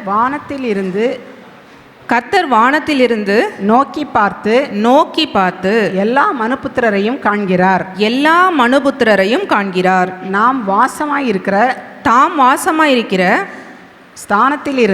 ஸ்தானத்திலிருந்து பூமியின் குடிகள் எல்லார் மேலும் கண்ணோக்கமாயிருக்கிறார். இந்த வசனத்தில் ரொம்ப தெளிவாக போட்டிருக்கு. ஆண்டவர் எங்கே இருந்து பார்க்குறாராம்? எங்கேருந்து பார்க்குறாரு? வானத்திலிருந்து பூமியில் இருக்க எல்லா குடிகள் மேலும். இஸ்ரவேல் ஜனங்களை மாத்திரம் பார்க்குறேன்னு போட்டிருக்காங்களா? இல்லை, பூமியில் இருக்க எல்லா குடிகள் மேலும் எப்படி இருக்காராம்? கண்ணோக்கமாக இருக்கிறார். எல்லாரையும் அவர் பார்த்துட்டே இருக்கிறாரு. அவர் வாசமாக இருக்கிற ஸ்தானம், நம்மளுக்கு தெரிஞ்சு அவர் வாசமாக இருக்கிற ஸ்தானம் எது? பரலோகம். பரலோகத்திலிருந்து எங்கே பார்த்துட்ருக்காராம்? அவருக்கு அங்கே உட்காந்து நினப்பெல்லாம் எங்கே தான் இருக்குது? பூமி மேலே தான் இருக்குது. பூமியில் இருக்க ஒரு மனுஷனையோ ஒரு கூட்டத்தையோ ஒரு தேசத்தையோ அவர் பார்க்கல. பூமியில் இருக்க எல்லா மனுஷர்கள் மேலேயும் ஆண்டவர் எப்படி இருக்காருன்னா கண்ணோக்கமாக இருக்கார், பார்த்துக்கிட்டே இருக்கார். சரியா? பார்த்துக்கிட்டே இருக்கார். நீங்கள் ஒரு நடக்க படித்த குழந்தைங்களோட அம்மா அப்பாவாக இருந்தீங்கன்னா இந்த இது நல்லா புரியும். குழந்தை பார்த்துக்கிட்டே இருப்போம். அப்படி அம்மாங்களை பார்த்திங்கன்னா பாத்திரம் விளக்கிக்கிட்டு சமையல் பண்ணிவிட்டு அப்படி கிண்டிட்டு பார்த்துட்டே இருப்பாங்க. குழந்தை கண்ணு முன்னாடி இப்படி விளாண்டுட்டே இருக்கும். ஒரு செகண்டு குழந்தையோட சத்தம் இல்லைனாலோ, ஒரு செகண்டு குழந்தை அமைதியாக இருந்தாலோ, அப்பா நம்ம குழந்தை எவ்வளோ அமைதியாக இருக்குதுன்னு நினப்போமா? எனக்கு ஞாபகம் இருக்குது, என் குழந்தை அடுத்த ரூமுக்கு போய் அமைதியாக இருக்குன்னா நானும் என் ஹஸ்பண்டும் ஓடுவோம் குடுக்குடுன்னு. ஐயோ என்னமோ பண்ணுது பிள்ளை. நாங்கள் போனால் கரெக்டாக என்ன பண்ணிகிட்ருக்கோம்? அது திருட்டுத்தனமாக எதையாவது எடுத்து வாயில் வச்சிட்ருக்கோம், இல்லாட்டி கரண்ட்டுக்குள்ளே போய் கையை விட பார்த்துட்ருக்கோம். அந்த மாதிரி ஒரு நிமிஷம் கூட நம்ம அதுங்க மேலேருந்து என்ன பண்ண மாட்டோம்? நம்மளோட கண் பார்வையை எடுக்கவே மாட்டோம், பார்த்துக்கிட்டே இருப்போம். அதே மாதிரி தான் ஆண்டவர் பூமியில் இருக்க எல்லா ஜனங்கள் மேலும் கண்ணோக்கமாக இருக்கிறார். புரியுதா உங்களுக்கு? யார் மேலெல்லாம் கண்ணோக்கமாக இருக்கார்? ஒரு கூட்டம் மேலே கிடையாது, ஒரு தேசத்தின் மேலே கிடையாது, ஒரு ஜாதியின் மேலே கிடையாது. பூமியில் இருக்கிற சகல ஜனங்களின் மேலும் குடிகளின் மேலும் தேவன் கண்ணோக்கமாக இருக்கிறார். சரி, இப்போ ஆண்டவர் பார்த்துட்டே இருக்கார். இப்போ நம்ம பார்க்குறதுல ஒரு மனுஷன் எப்படியெல்லாம் பார்க்கலாம்? பிறந்த குழந்தை எப்படி பார்ப்போம்? ஒரு பூரிப்பாக பார்ப்போம். கரெக்டாக? பிறந்த குழந்தைய பார்த்தா அம்மாங்க நீங்கள் எஸ்பெஷலி அம்மாங்களுக்கு தான் இந்த இது நல்லா தெரியும். ஒரு குழந்தைய 10 மாதம் வயிற்றில் வச்சு அது கையில் பிறந்து இப்படி கையில் வாங்கினோன்னே எப்படி இருக்கும்? கண்ணை பார்த்தா அதில் ஒரு வித்தியாசமான பார்வை இருக்கும். கரெக்டாக? சரி, இப்போ அக்கா தங்கச்சிங்க இருக்காங்க. சப்புன்னு உங்கள் அக்கா ஒரு அறை விட்டுட்டா, அதே பூரிப்பா அப்படியே பார்ப்பியா? ஆஹா அக்கா அடிச்சிருக்கா, அழகாக இருக்கே, அப்படி பார்ப்பியா? என்ன பண்ணுவ? பார்வை எப்படி ஆயிரும்? மாறிடும். பெரிய ஆட்கள் இருக்கீங்க, உங்கள் சொத்தில் உங்களோட நிலத்தில் ஒருத்தர் கல்லை தள்ளி போட்டுட்டாரு, இப்போ எப்படி பார்ப்பீங்க? அந்த பார்வை பேர் என்னது? கொலை பார்வை. இந்த மாதிரி நம்ம பார்வையில் ஒவ்வொரு வித்தியாசம் இருக்குது. இது காலேஜ் போனால் காலேஜ் பாய்ஸ் கேர்ள்ஸை பார்க்குற வித்தியாசம் வேறு, பாய்ஸ் கேர்ள்ஸை பார்க்குறது வேறு, கேர்ள்ஸ் பாய்ஸ் பார்க்குறது வேறு. அது வீட்டில் வச்சு பார்க்க மாட்டோம். கரெக்டாக? அப்படி நம்மளோட மனுஷங்களுக்கே இவ்வளோ பார்வையில் வித்தியாசங்கள் இருக்குது. ஆண்டவர் படைச்ச, அவரோட சாயலில் படைச்ச மனுஷங்க நம்மளுக்கே இவ்வளோ வித்தியாசமான பார்வை இருக்குன்னா நம்மளெல்லாம் படைச்ச தேவனுக்கு எவ்வளோ பயங்கரமாக வித்தியாசமான பார்வைகள் இருக்கும். இன்றைக்கி நம்ம அதை தான் பார்க்க போகிறோம். சரியா? 4 பார்வை. நல்லா கவனிங்க. ரொம்ப முக்கியமான விஷயம், அவரோட பார்வையில் கூட நிறைய காரியங்கள் ஒளிந்திருக்கு. ஆண்டவர் நம்ம இங்கே எல்லாரையும் ஆண்டவர் அழைத்ததுனால நான் இங்கே இருக்கேன் அப்படின்னு விசுவாசிக்கிறவங்க நல்ல ஒரு அல்லேலூயா சொல்லுங்க பார்ப்போம். ஆண்டவர் என்ன அழைத்திருக்காரு, அதனால தான் இந்த சபையில் நான் இருக்கேன்னு விசுவாசித்தோன்னா நம்மளோட விசுவாசம் உண்மையிலே ரொம்ப பெருசு. ஏன் தெரியுமா? ஆண்டவர் அழைக்கிறதுக்கு ஒரு பார்வை பார்க்குறாரு. அதுக்கு நான் ஒரு 2 எக்ஸாம்பிள் சொல்ல போகிறேன் பைபிளில் இருந்து. சரியா? முதல்ல மோசே. எல்லாருக்கும் மோசே தெரியும், ஏன்னா நான் கடந்த 3 வாரமாகவே மோசேவை பற்றி சொல்லிகிட்ருக்கேன். மோசே யாருன்னு பார்த்தீங்கன்னா, இஸ்ரவேலை வழி நடத்துறதுக்காக ஆண்டவர் தெரிந்து கொண்ட, ஆண்டவர் அழைத்த ஒரு மனுஷன்தான் யார்? மோசே. அவர் எங்கே ஃபஸ்ட்டு அழைச்சாருன்னு பார்த்தீங்கன்னா, ஓரேப் சீனாய் மலையில் அங்கே ஒரு முட்செடியில் ஆண்டவர் என்ன பண்ணாராம்? நடுவில் நின்னாராம். நீங்கள் அந்த வசனங்களை வாசித்து பார்த்தா உங்களுக்கு தெரியும். ஆண்டவர் அந்த முட்செடியோட நடுவில் நின்னாராம். அவர் நின்னதுனால அந்த முட்செடி எரிஞ்சிக்கிட்டே இருந்தது. சரி, இப்போது நான் ஒரு சின்ன கொஷின் கேட்குறேன், யோசிங்க. அந்த முட்செடி எரிஞ்சிட்டு இருக்கு, அங்கே மோசே மாத்திரம்தான் ஆடு மேய்ச்சிருப்பாரா? அவ்வளோ பெரிய ஓரேப் மலை பக்கத்தில் மோசே மட்டுமா ஆடு மேய்ச்சிட்டு இருந்திருப்பாரு? எவ்வளோ பேர் ஆடு மேய்ச்சிட்டு இருந்தாங்க. ஏன்னா முன்னாடி அவங்க மோசே கல்யாணம் பண்ணுறதுக்கு முன்னாடி அந்த ஆடு மேய்க்கிறவங்களோட பிரச்சனைலாம் வருது. அப்போ நிறையா பேர் கூட்டமாக ஆடு மேய்ச்சிருப்பாங்க. கரெக்டாக? அந்த மலையில் அந்த செடி எரிஞ்சிட்டு இருந்தது. அந்த செடி எரிஞ்சும் அது என்ன ஆகலை? கரிஞ்சு போகல.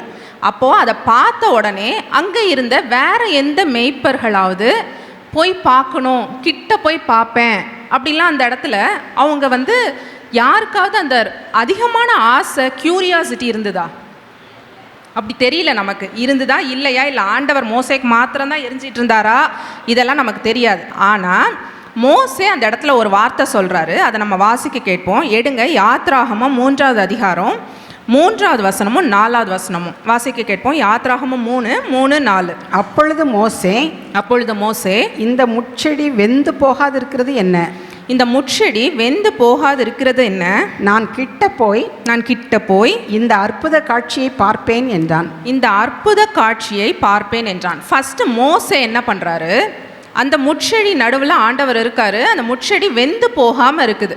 அப்போ அவர் முதல்ல அந்த முட்செடி எரிஞ்சு வெந்து போறதுக்கு எவ்வளோ நேரம் ஆகும்? அவ்வளோ நேரம் ஆகும். அந்த நேரம் வரைக்கும் அவர் என்ன பண்ணிட்டு இருந்திருக்காரு, அதை அப்படியே பார்த்துட்டே இருந்திருக்காரு. எவ்வளோ நேரம் பார்த்துட்டு இருந்தா வெயிட் பண்ணி பார்க்குறாரு.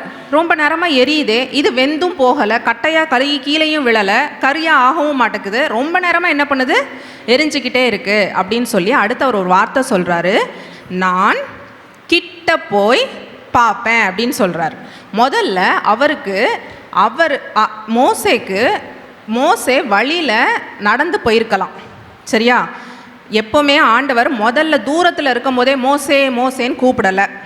அதுக்கு தெளிவாக பைபிளில் இருக்குது. அவர் நடந்து ஆடு மேய்த்து கொண்டு இருக்கும் பொழுது தேவன் மோசேயை அழைத்துன்னு இருக்கா? இல்லை. எப்போ ஆண்டவர் மோசேயை அழைத்தாருன்னா, மோசே கிட்ட போய் என்னன்னு பார்ப்பேன்னு முதல்ல என்ன பண்ணார், கிட்ட போனார். கிட்ட போகிறத அதுக்கடுத்த வசனத்தை வாசிப்போம். 4வது வசனத்தை வாசிங்க. அவன் பார்க்கும்படி கிட்ட வருகிறதை கர்த்தர் கண்டார். அவன் பார்க்கும்படி கிட்ட வருகிறதை யார் பார்த்தா? இப்போ என்ன பண்ணுறாரு ஆண்டவர்? இவ்வளோ நேரம் என்ன பண்ணுறாரு, அமைதலாக இருக்காரு. இப்போ அவன் பார்க்கும்படி கிட்ட வந்துட்டான். கிட்ட வர்றதை இப்போ யார் பார்க்குறா? இந்த ஒரு பார்வை இருக்குது பார்த்தீங்களா, கர்த்தர் கண்டார். அந்த பார்வை தான் அவனை அழைக்கிற பார்வை, சரியா? அவன் கிட்ட வந்தாச்சு, அவன் ஆண்டவரை பார்க்க கிட்ட வந்துட்டான், முட்செடியை பார்க்க. இப்போ கிட்ட வர்றதை ஆண்டவர் பார்க்குறாரு. பார்த்துட்டு அதுக்கப்புறம் தான் என்னன்னு சொல்கிறாரு, மோசே அப்படின்னு அழைக்கிறார். நீங்கள் அது தொடர்ந்து வாசிங்க, நல்லா புரியும் உங்களுக்கு வீட்டில் போய். என்னதை பார்த்துருப்பாரு? மோசே எவ்வளோ அழகாக இருக்கான், எவ்வளோ ராஜ கம்பீரமாக இருக்கான், அப்படி பார்த்துருப்பாரா? என்னதை பார்த்துருப்பாரு? அந்த இடத்துல அவர் என்ன பார்த்தாரு தெரியுமா? அந்த மற்ற யாருக்கும் இல்லாத ஒரு ஆர்வம், ஆண்டவரை அந்த என்ன நடக்குது, ஏன் முட்செடி வெந்து போகலை, ஏன் அது கறிக்கட்டையாகி கீழே விழலைன்னு சொல்லி இவருக்கு ஒரு ஆர்வம் இருந்தது பார்த்தீங்களா? அந்த இதை பார்க்குறாரு. இவன் ஒருத்தனுக்கும் இருக்குது, நேராக வர்றான். ஆண்டவர் அது கிட்ட வந்த உடனே அழைச்சிட்டார். அவ்வளோதான் ஆண்டவர் நம்மகிட்ட எதிர்பார்க்குறது. நம்ம ஆண்டவரை தெரிந்து கொள்ளணும், அறிந்து கொள்ளணும்னு நம்ம ஏனோ தானோன்னு வாழ்க்கையில் இருப்போம். ஆண்டவர் என்னை அழைப்பாருன்னா அழைக்க மாட்டார்.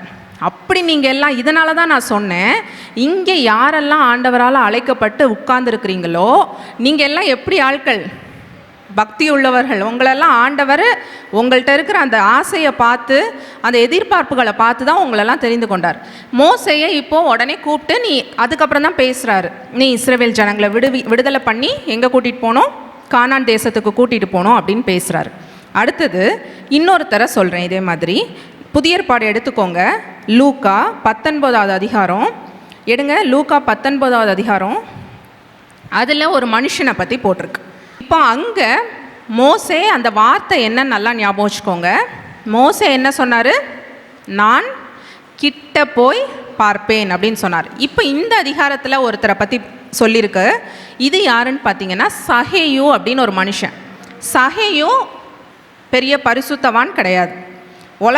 அந்த ஊர்க்காரங்க அவரை என்னன்னு சொன்னாங்க தெரியுமா? பாவியான மனுஷன்னு சொல்கிறாங்க. சகேயு யார்?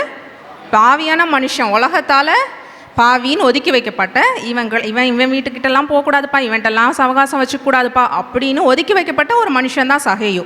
மோசே மாதிரி கிடையாது அவர். ஆனால் இப்போ சகேயுவை நீங்கள் பார்த்தீங்கன்னா இந்த இடத்துலையும் சகேயுவை பற்றி ஒரு நல்ல வார்த்தை போட்டிருக்கு. அதை வாசிக்க கேட்போம். லூக்கா 19வது அதிகாரம் 3வது வசனத்தோட முன்பகுதி மாத்திரம் வாசிங்க. இயேசு எப்படிப்பட்டவரோ என்று அவரை பார்க்க வகை தேடினான். சகேயு இயேசு எப்படிப்பட்டவரோ என்று பார்க்க வகை தேடினான். அவன் சகேயு ஏசப்பாவை பற்றி நிறைய கேள்விப்படுறான். அவர் குருடர்களுக்கு சுகம் கொடுக்குறாரு, குஷ்டரோகிகளை சொஸ்தமாக்குறாரு, மரித்தவர்களை உயிரோடு எழுப்புறாரு, பிசாசுகளை துரத்துறாரு.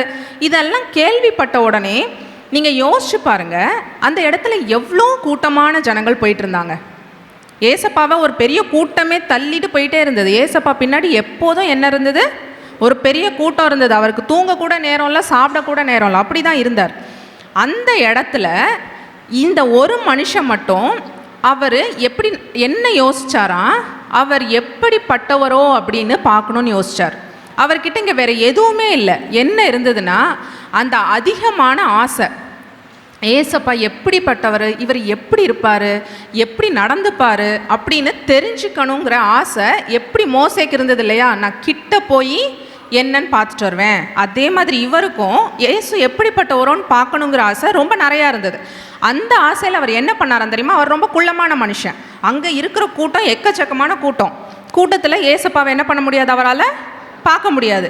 அந்த கியூரியாசிட்டி, அந்த ஆசை நிமித்தம் அவர் என்ன பண்ணார் தெரியுமா? என்ன பண்ணார்? சகையோ ஒரு மரத்து மேலே ஏறி மரத்து மேலே போய் உட்காந்துருந்தார். இது ஏசப்பா முன்னாடியே பார்க்கல. நம்மளை ஒருத்தன் பார்க்கணுன்னு நினைக்கிறான், மரத்து மேலே போய் உட்காந்துருக்கான், இதெல்லாம் தெரியாது. சரியா? ஆண்டவருக்கு ஆனால் எல்லாரையும் தெரியும். இப்போ சகையுவை அழைக்க போகிறார். இவரை அழைக்க போகும்போது கீழே வந்துட்டார். ஆண்டவர் நடந்து வந்துட்டுருக்காரு. எல்லா கூட்டமும் அவர் பின்னாடி வந்துட்டுருக்கு, அவரும் வந்துட்டுருக்காரு. மரத்துக்கு கீழே வந்தாச்சு. வந்த பிறகு நிற்கிறார். நின்று என்ன பண்ணார் தெரியுமா? பைபிளில் ஒரு அந்த வசனத்தை வாசிக்க கேட்போம். 5வது வசனம். இயேசு அந்த இடத்தில் வந்தபோது அண்ணாந்து பார்த்து அவனை கண்டு சகையுவே நீ சீக்கிரமாய் இறங்கி வா, இன்றைக்கு நான் உன் வீட்டிலே தங்க வேண்டும் என்றார். முதல்ல என்ன பண்றாரு? மோசே கிட்ட வர்றத ஆண்டவர் பார்த்தார்ல, அதே மாதிரி சகையும் மேலே போய் உட்கார்ந்துருக்கிற அவனோட இருதயத்தில் இருக்க கியூரியாசிட்டியாக பார்க்குறாரு, அவனோட ஆசையை பார்க்குறாரு. ஏசு எப்படிப்பட்டவரோன்னு பார்க்கணுன்னு அவன் நினச்சதில்ல. மற்றவெல்லாம் பண்ணாத ஒரு விஷயம் என்ன பண்ணியிருக்கான்? மரத்து மேலே ஏறி போய் உட்காந்துருக்கான் குட்டியாக இருக்கனால. உடனே ஆண்டவர் என்ன பண்ணுறாரு? அவருக்கு பாவி இல்லை, அதெல்லாம் 2வது தான். வந்து முதல்ல அந்த இருதயத்தை பார்த்து இவன் நான் எப்படிப்பட்டவன் பார்க்கணுன்னு மரத்து மேலே ஏறி உட்காந்துருக்கான்னு மரத்துக்கு கீழே வந்து ஏசப்பா அப்படி நின்னா கூட்டமே என்ன நின்றோம். ஏசப்பா அப்படி அண்ணாந்து பார்க்குறாரு. அண்ணாந்து பார்த்தா கூட்டமே என்ன பண்ணும்? அண்ணாந்து பார்க்கும். யாரை பார்க்குறாரு ஏசப்பா அப்படின்ட்டு. அண்ணாந்து பார்த்து அவனை கண்டு இறங்கி வாப்பா, இன்னைக்கு நான் உன் வீட்டில் தங்க போகிறேன் அப்படின்னு சொல்கிறார். அதுக்கப்புறம் நீங்கள் வாசித்து பார்த்தீங்கன்னா கடைசியில் இன்றைக்கு இந்த வீட்டுக்கு ரட்சிப்பு வந்தது அப்படின்னு போட்டிருக்கோம். இப்போது மோசையை அழைத்தது ஆண்டவர் முதல்ல பார்த்து ஒரு அழைக்கிறாரு. அந்த அழைக்கிறதற்காக ஒரு பார்வையை பார்த்தார் இல்லையா? மோசையை அழைத்த அழைப்பே வேற. அவர் வந்து ஒரு இஸ்ரவேல் ஜனங்கள் எல்லாருக்கும் ஒரு தலைவனாகவும் அடிமைத்தனத்திலிருந்து விடுவிக்கிறதுக்காகவும் அழைக்கிறார். ஆனால் சகைவு அழைச்சதை பார்த்தீங்கன்னா அந்த மாதிரி பெருசாக நீ இவங்களெல்லாம் வழி நடத்துவ பவுல் மாதிரியோ பேதுரு மாதிரியோ பெருசாக அழைச்ச மாதிரி இல்லை. அதுக்கப்புறம் ஒருவேளை பின்பற்றி போயிருப்பார் சகையு. ஆனாலும் அவரை அன்னைக்கு என்ன நடக்கிறதுக்காக அழைத்தாரு? அண்ணாந்து பார்த்தாரு. அவ்வளோ ஸ்டெப்ஸ் எடுத்து என்ன பண்ணார் தெரியுமா? ஆண்டவர் அந்த வீட்டுக்கு ரட்சிப்பை கொடுத்தார். அதே மாதிரி நம்ம ஒரு நிமிஷம் நல்லா புரிஞ்சுக்கணும். ஆண்டவர் நம்மளை எல்லாரையும் பார்க்குறாரு, எல்லாரையும் அழைக்கிறார். ஆனால் எல்லாருக்கும் இருக்கிற அழைப்பு ஒன்றான்னு கேட்டிங்கன்னா இல்லை. சில பேரை மோசையாக இருக்கிற மாதிரி அழைப்பார், சில பேரை யோசேப்பாக இருக்கிற மாதிரி அழைப்பார்.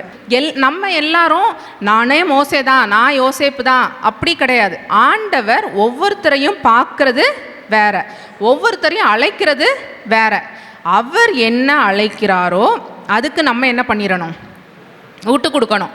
நான் இதாக தான் இருப்பேன், நான் மோசையாக தான் இருப்பேன்னு நம்ம சொல்ல முடியாது. சகையுவாக தான் இருக்கணும், மோசையாக தான் இருக்கணும்.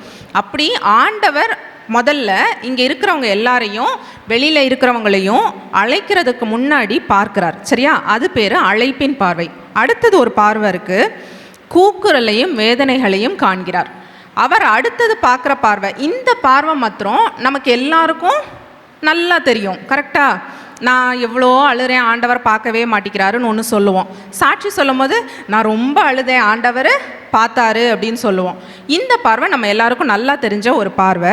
இதுக்கு ஒரு எக்ஸாம்பிள் சொல்கிறேன். பைபிளில் எடுத்துக்கோங்க, யாத்ராகமும் அப்பதை வாசித்த அதே 3வது அதிகாரம், மோசே அழைத்த அதே அதிகாரத்தில் இஸ்ரவேல் ஜனங்களை ஆண்டவர் எப்படி பார்க்குறாரு அதான் அது நீங்கள் 3வது அதிகாரத்தை தொடர்ந்து வீட்டில் போய் வாசிங்க, நீங்களே வாசித்து பாருங்கள். அந்த அதிகாரம் அவ்வளோ ஒரு ஆண்டவரோட பெருந்தன்மைகளை அவ்வளோ காட்டுற ஒரு அதிகாரம். அந்த அதிகாரத்தில் ஆண்டவர் சொல்கிறாரு, மோசையை இப்போ அழைச்சாச்சு. இப்போ மோசைக்கிட்ட ஆண்டவர் சொல்கிறாரு, நான் இஸ்ரவேல் ஜனங்கள் என்ன பண்ணுறாங்க, என்னை பார்த்து கூக்குரலிடுறாங்க. என்ன பண்ணுறாங்க இஸ்ரவேல் ஜனங்கள்? எப்படி கூக்குரல்னா எப்படி இருந்திருக்கும் யோசிச்சு பாருங்கள். நம்மளை ஒரு ஆளோட்டிகள் வந்து நம்மளை சவுக்க வச்சு அடித்து தூங்கவும் விட மாட்டான், சாப்பிடவும் விட மாட்டான், வேலை வாங்கிட்டே இருப்பான், அடிமை மாதிரி அடிமையாக இருக்காங்கன்னா நம்ம லேசாக அழுவோம், கண்ணில் 2 சொட்டுக்கு தண்ணியாக வரும், கதறி இருப்பாங்க. கரெக்டாக அந்த கூக்குரலை முதல்ல ஆண்டவர் என்ன பண்ணுறாராம், என்னோட ஜனங்களோட உபத்திரவத்தை அந்த இடத்துல ஒரு வார்த்தை சொல்கிறாரு. யாத்ராகமம் 3:7, 8, 9 இருக்குது. என் ஜனங்களோட உபத்திரவத்தை நான் பார்க்கவே பார்த்துனா என்னது அப்படின்னா என்ன அர்த்தம்னா, ஆண்டவர் வந்து நம்ம இந்த சில கேம்ஸ்லலாம் பார்த்துப்பீங்க, நான் ஆன்சரை லாக் பண்ணிடலாமா அப்படின்னு கேட்பாங்க, பார்த்துருக்கீங்களா? இதுதான் ஆன்சரா, இதை நான் லாக் பண்ணிடலாமா அப்படின்னு சொல்லுவாங்கள்ல. அது மாதிரி தான் நான் பார்த்துன்னா நான் பார்த்தாச்சு. அந்த அளவுக்கு ஆண்டவர் பார்த்துன்னு சொல்லிட்டாருன்னா நமக்கு என்ன நிச்சயமாக வரப்போகுதுன்னு அர்த்தம்னா விடுதலை வரப்போகுதுன்னு அர்த்தம். சரியா? கூக்குரல் ஆண்டவரை பார்த்து நம்ம சொல்கிறோம், ஆண்டவரே எனக்கு இது பிரச்சனையாக இருக்குது, இது பயமாக இருக்குது, என்னோடய வாழ்க்கையில் இதெல்லாம் கஷ்டமாக இருக்குது, எனக்கு இதை எப்படி மீண்டு வரணும்னு தெரியலை அப்படின்னு நம்ம ஆண்டவரை பார்த்து அந்த ரங்கத்தில் நம்ம கூக்குரலிடுறோம். ஒவ்வொருத்தரும் கூக்குரலிடுறோம். அந்த கூக்குரலை என்ன பண்ணுறாராம் ஆண்டவர், அதை சொல்லும்போது கூக்குரலை மாத்திரம் சொல்லும்போது என்ன சொல்கிறாரு, நான் என் ஜனங்களின் உபத்திரவத்தை என்ன வார்த்தை சொல்கிறாரு, பார்க்கவே பார்த்துட்டேன், கண்டிப்பாக நம்ம என்ன பண்ண போகிறேன், விடுதலை தான் கொடுக்க போகிறேன். அதுக்கு அடுத்ததும் சொல்கிறாரு, நான் அவங்கள பார்த்து எகிப்தியர் அவங்கள ஒடுக்கிறதையும் நான் பார்த்துட்டேன். 2ஐயும் பார்த்தாராம். ஜனங்களோட கூக்குரலை பார்த்து எகிப்தியர் அவர்களை ஒடுக்குகிறதை நான் கண்டேன் அப்படின்னு சொல்கிறார். இப்போ இஸ்ரவேல் ஜனங்களோட கூக்குரலை பார்த்தாச்சு. இப்போ என்ன பண்ண போகிறாரு அவர்? கூக்குரலை பார்த்தாச்சுனாலே என்ன அர்த்தம் தான், அங்கே விடுதலை வரப்போகுதுன்னு அர்த்தம். அதுக்கப்புறம் அவங்க திரும்ப கூக்குரல் போடணும்லாம் அவசியமே கிடையாது. ஆனால் இதே இஸ்ரவேல் ஜனங்கள், நான் இன்றைக்கி அதை எடுக்கலை, ஆனால் இதே இஸ்ரவேல் ஜனங்கள் கொஞ்ச நாள் கழித்து வேற ஒன்றுக்கு கூக்குரலிட்டாங்க. அது என்னன்னு தெரியுமா? எனக்கு தண்ணி இல்லை, இறைச்சி இல்லை, அந்த கூக்குரல் வேற. சரியா? இப்போ இந்த இடத்துல அவங்க பண்ண கூக்குரலுக்கு ஆண்டவர் உடனே பதில் கொடுக்குறார். இதே மாதிரி எல்லாருக்கும் தெரிஞ்ச ஆகார் எல்லாருக்கும் தெரியும் இல்லையா? ஆபிரகாமோட மனைவி சாராளோட வேலைக்கார பெண். அவங்கக்கிட்ட ஆகாருக்கு இஸ்மவேல்னு ஒரு குழந்தை பிறக்கணும், ஆகார் கர்ப்பமாக இருக்காங்க, துரத்தி விட்டாச்சு.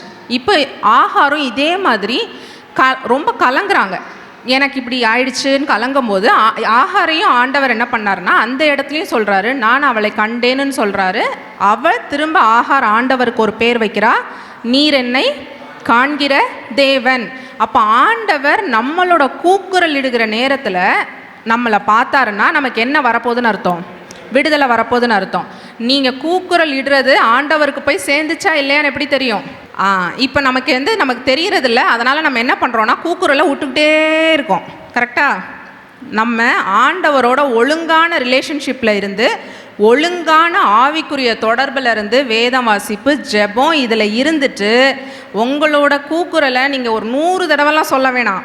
ஒரு தடவை சொன்னீங்கனாலே என்ன பண்ணிடும், ஆண்டவருக்கு போயிடும். ஒரு தடவை நீங்கள் கூக்குரல் இட்டிங்கனாலே அந்த கூக்குரலை ஆண்டவர் கண்டிப்பாக விடுதலை பண்ணிடுவார்.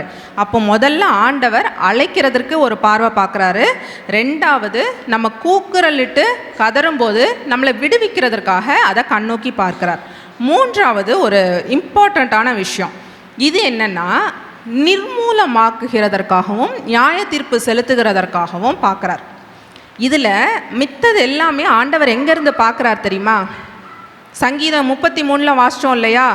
வானத்திலிருந்து பூமியின் குடிகள் அனைவரின் மேலேயும் கண்ணோக்கமாய் இருக்கிறார். இப்போது நான் சொன்ன இந்த அழைக்கிற பார்வை இது எல்லாமே என்ன பண்ணுறாருனா ஆண்டவர் பார்க்குறாரு, அழைக்கிறாரு, எல்லாமே பண்ணுறாரு. ஆனால் இந்த நிர்மூலமாக்குற பார்வை, நியாயம் தீர்க்கிற பார்வைன்னு ஒன்று இருக்கு இல்லையா? இந்த பார்வையை பண்ணும்போது மட்டும் ஆண்டவர் என்ன, பைபிளில் இந்த இடங்களில் மட்டும் பார்த்தீங்கன்னா ஆண்டவர் என்ன சொல்லியிருக்காருன்னா நான் பார்க்கும்படி இறங்கினேன் அப்படின்னு சொல்லியிருக்கார். வித்தியாசம் உங்களுக்கு புரியுதா? அவர் என்ன பண்ணுறாராம், பார்க்கும்படி பூமிக்கு இறங்குறாரு. நீங்கள் யோசிங்க, ஏன் ஆண்டவர் மற்ற இடத்துலலாம் மேலேருந்து பார்த்து விடுதலை அனுப்புகிறாரு, மேலேருந்து பார்த்து அழைக்கிறாரு, ஆனால் ஏன் அவரோட வாயிலிருந்து ஜட்ஜ்மெண்ட் நியாய தீர்ப்பை கொடுக்கும்போது மட்டும் நான் இறங்கினேன் அப்படின்னு சொல்கிறாரு அப்படின்ட்டு? ஏன் அழிக்கிறதற்கு முன்னாடியும் நியாயம் தீர்க்கிறதற்கு முன்னாடியும் பார்க்கிறதற்கு இறங்குறாருன்னா, நீங்கள் இப்படி யோசிச்சுக்கோங்க. ஒரு ஜட்ஜ் இருக்கார். ஜட்ஜ் என்ன பண்ணுவார்? தீர்ப்பு சொல்லுவார். சரி, இப்போ ஜட்ஜு வீட்டில் இருக்கார்.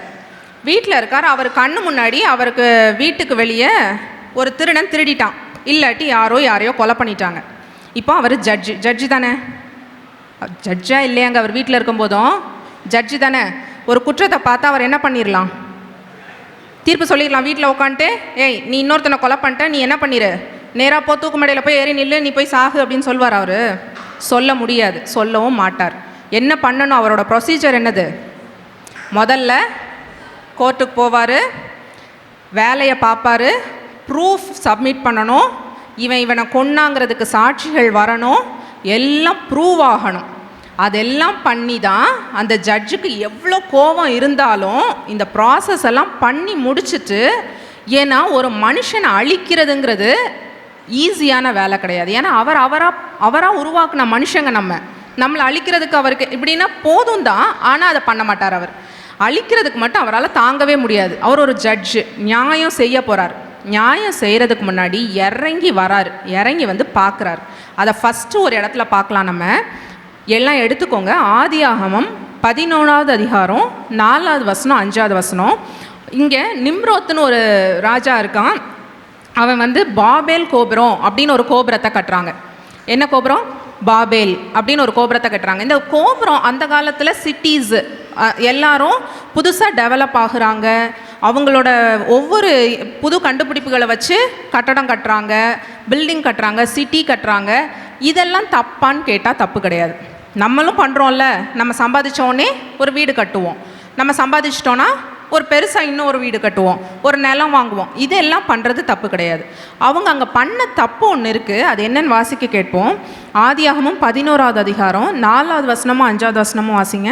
பின்னும் அவர்கள் நாம் பூமியின் மீது எங்கும் சிதறி போகாதபடிக்கு நமக்கு ஒரு நகரத்தையும் வானத்தை அளவும் சிகரமுள்ள ஒரு கோபுரத்தையும் கட்டி நமக்கு பேர் உண்டாக பண்ணுவோம் அவங்கள் என்று சொல்லிக் கொண்டார்கள். இங்க அவங்க பில்டிங் கட்டினது ஆண்டவர் கோவம் வரல. அங்க கடைசியில் அவங்க என்ன சொன்னாங்க தெரியுமா? நமக்கு பேர் உண்டாக பண்ணுவோம். அவங்க இங்க பண்ண பாவம் என்ன தெரியுமா? ப்ரைடு, பெருமை. யாருக்கு பேர் வரணுமா? அவங்களுக்கு பேர் வரணுமா? எனக்கு ஆண்டவர் எவ்வளோ ஞானம் கொடுத்துருக்காரு. சாலமோன் கூட அழகா கட்டடம்லாம் கட்டினாரு. ஆண்டவர் அவர் கொடுத்த ஞானத்தை வச்சு கட்டினாரு. அது வேற. இவங்க என்ன பண்ணுறாங்க? எனக்கு பேர் வரணும். நிம்ரோத் கட்டினா வானலாவை கட்டிட்டாங்க, ஆண்டவர் வானத்தை போய் இடிக்கிற அளவு கட்டிட்டாங்கன்னு இவங்களுக்கு பேர் வரணுங்கிறதுக்காக அந்த இடத்துல பண்ண உடனே அடுத்தது வாசிங்க. அடுத்த ஆண்டவர் அதுக்கு என்ன சொல்கிறாருன்ட்டு, மனுபுத்திரர் கட்டுகிற நகரத்தையும் கோபுரத்தையும் பார்க்கிறதற்கு கர்த்தர் இறங்கினார். இப்போ என்ன பண்ணுறாரு ஆண்டவருக்கு என்ன டூரிஸ்ட் ஸ்பாட்டா இது? அப்படியா? அவருக்கு தெரியாத கட்டடமா? அங்கே பரலோகத்தில் இல்லாத கட்டடமா? அவர் என்ன பண்ணாராம்? மனுபுத்திரர் கட்டுறதை பார்க்கறதுக்காக இறங்கினார். அவர் இறங்கி பார்க்க வந்துட்டாருன்னா என்ன ஆயிடுச்சுன்னு அர்த்தம்? அங்கே சோலி முடிந்தது அப்படின்னு அர்த்தம். அது பண்ணாமல் இருக்க வரைக்கும் நம்ம சேஃப். இப்போ இவங்க ஆண்டவரை டென்ஷன் ஆக்கிட்டாங்க. நாங்கள் ஆண்டவருக்கே வானலாவை கட்டி எங்களுக்கு பேர் வர பண்ணுறோம் பார் அப்படின்னு சொல்லிட்டு இருந்தாங்க. உடனே ஆண்டவர் என்ன பண்ணிட்டாரு? மனுபுத்திரர் கட்டுற கோபுரத்தை பார்க்க இறங்கி வரேன்னு சொன்னார். எதுக்கு இறங்கி வந்தாருன்னு பார்த்தீங்கன்னா, அடுத்தது என்ன பண்ணிட்டாருன்னா, அவங்க எல்லாரோட பாஷைகளையும் தாறு மாறாக மாற்றிட்டார். ஒன்றும் பண்ண அந்த கட்டடத்தை அப்படியே விட்டுட்டு என்ன பண்ணிட்டானுங்க எல்லாரும்? பேர் உண்டாக கட்டின கட்டடத்தை கட்டி முடிச்சாங்களா? கட்டி முடிக்கலை. ஆண்டவர் உலகம் எங்கும் அவங்க சொன்ன ரெண்டுமே நடக்கலை. அதை கட்டடத்தையும் கட்டி முடிக்கலை, நாங்கள் இங்கேயே எல்லாரும் சேர்ந்துருப்போம்னு சொல்லி அவங்க ஒன்று நினச்சாங்க இல்லையா, அதையும் அவர் செதற பண்ணிட்டார். எப்போவுமே நம்ம எல்லாரும் ஒரு விஷயத்தில் என்னென்னா, தப்பை அந்த இடத்துல அவங்க பண்ணது பெருமை. அங்கே யாருமே எதிர்த்து இல்லைப்பா இது நம்ம ஆண்டவருக்கு விரோதமாலாம் பண்ண முடியாது அப்படின்னு சொல்லலை. இப்போது திரும்பவும் இதே மாதிரி தான் நம்மளோட உலகத்தில் என்ன நடந்துட்டுருக்குன்னா, தப்பை எல்லாரும் பண்ணிவிட்டு அது என்னது சரி, அதை பண்ணாமல் ஒருத்தன் இருப்பான்ல, அவனை என்ன பண்ணுவோம், பாடாப்படுத்திடுவோம். கரெக்டாக? தப்பை எல்லாரும் சேர்ந்து பண்ணால் சரிங்கிறது கிடையாது. தப்பு 100 பேர் இருக்க இடத்துல 99 பேர் தப்பை பண்ணிட்டானாலும் நீங்கள் அதை பண்ணாமல் இருந்தீங்கன்னா யார் சேஃப்? நம்ம சேஃப். நம்ம அந்த அந்த 99 பேர் அந்த தப்பு பண்ணால் அவனுக்கெலாம் ஏதாவது ஆயிருக்கா? ஒன்றும் ஆகலையே, நானும் அந்த தப்பை பண்ணுவேன் அப்படின்னு நம்ம பண்ணிட்டோன்னா நம்ம என்ன பண்ணணும், அந்த 99 பேரோட சேர்ந்து நம்மளும் என்ன பண்ணணும், நம்மளும் அடி வாங்கணும், நம்மளும் சாகணும். அதனால் நீங்கள் எப்போவுமே யோசிச்சுக்கோங்க, சின்ன பெருமையாக இருந்தால் பெருமைக்கு ஆண்டவர் எப்பவுமே எதிர்த்து நிற்கிறார். பெருமையில் நம்ம அவன் பெருமையாக இருக்கான், இவன் பெருமையாக இருக்கான், அதெல்லாம் கிடையாது. நீங்கள் இருக்காதீங்க, நம்ம அதில் இருக்கக்கூடாது. அந்த இடத்துல எல்லாரும் சேர்ந்து இதை பண்ணும்போது எல்லாரோட பாஷையும் என்ன பண்ணிட்டார் ஆண்டவர், தாறுமாறாக்கிட்டார். இதே மாதிரி இன்னொரு இடத்துல நடக்குது. எதுன்னு சொல்லுங்கள் பார்ப்போம். சோதோம் குமாரா பட்டணத்தில் என்ன பாவம் இருந்துச்சு? என்ன பாவம்னு பார்த்தீங்கன்னா விபச்சார பாவம். விபச்சாரம்னா நார்மல் விபச்சாரம் கிடையாது. நார்மலாக ஒரு பெண்ணை இச்சையோடு பார்த்தாலோ ஆணை இச்சையோடு பார்த்தாலோ நம்ம என்ன பண்ணிட்டோன்னு அர்த்தம், விபச்சாரம் செஞ்சாச்சுன்னு அர்த்தம். அந்த பாவம் மாத்திரம் அங்கே இல்லை. நீங்கள் அந்த சோதம் குமாரா கதையை வீட்டில் போய் வாசிச்சு பாருங்கள். அங்கே ஒரு பாவம் இருக்குது. அது என்னென்னா ஓரின சேர்க்கை பாவம். இப்போ உலகத்தில் திரும்பவும் ரொம்ப கேஷுவலாக ஒரு கிளாஸ் இருக்குன்னா, ஏய் நீ இப்படியா நான் அப்படியான்னு சாதாரணமாக குழந்தைங்க வாலிய பிள்ளைங்க கேட்குற அளவுக்கு திரும்ப அந்த பாவம் மேலோங்கிக்கிட்டு இருக்கு. சோதம் குமாராவை ஆண்டவர் அழித்தது இந்த பாவத்தினால தான். சரியா? ஆண்டவர் என்ன சொல்கிறாரு, இதை வாசிங்க. இந்த இடத்துலையும் அதே வார்த்தை வரும். ஆதியாகமம் 18 20வது வசனமும் 21வது வசனமும் வாசிங்க.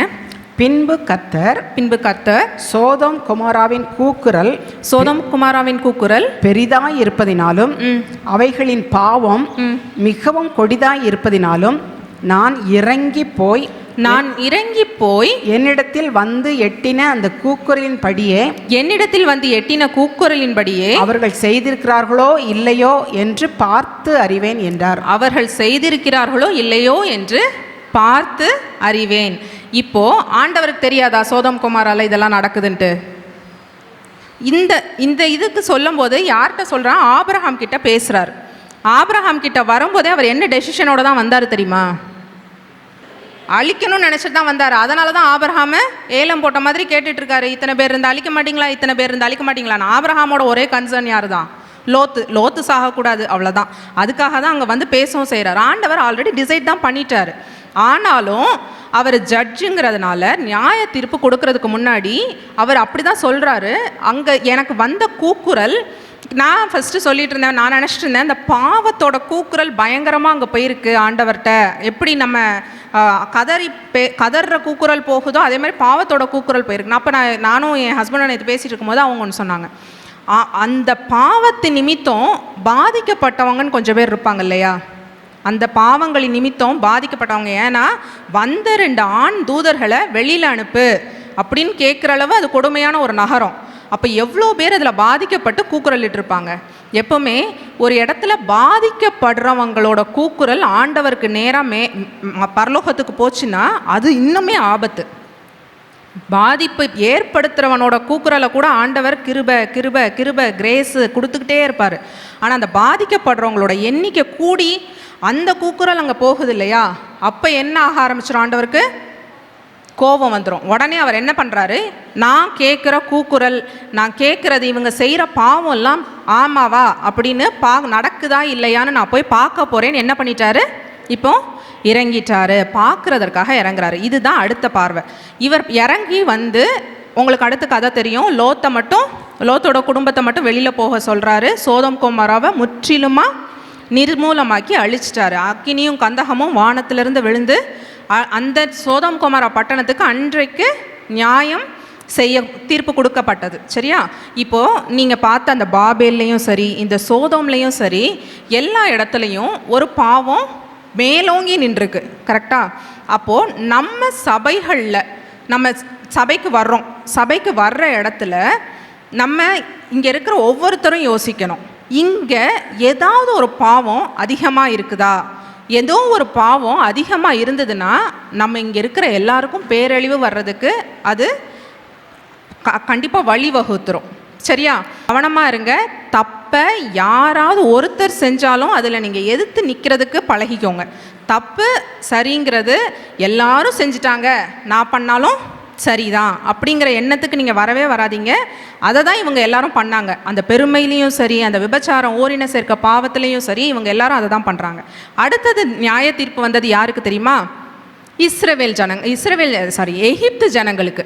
இஸ்ரவேல் ஜனங்களை ஆண்டவர் சொன்னார்ல, இவங்களை விடுவிக்கிறதுக்காக இவங்களை பார்த்து எகிப்தியர் இவங்களுக்கு பண்ணுற சித்திரவதையை உபத்திரவத்தை நான் கண்டேன் அப்படின்னு சொல்கிறார்.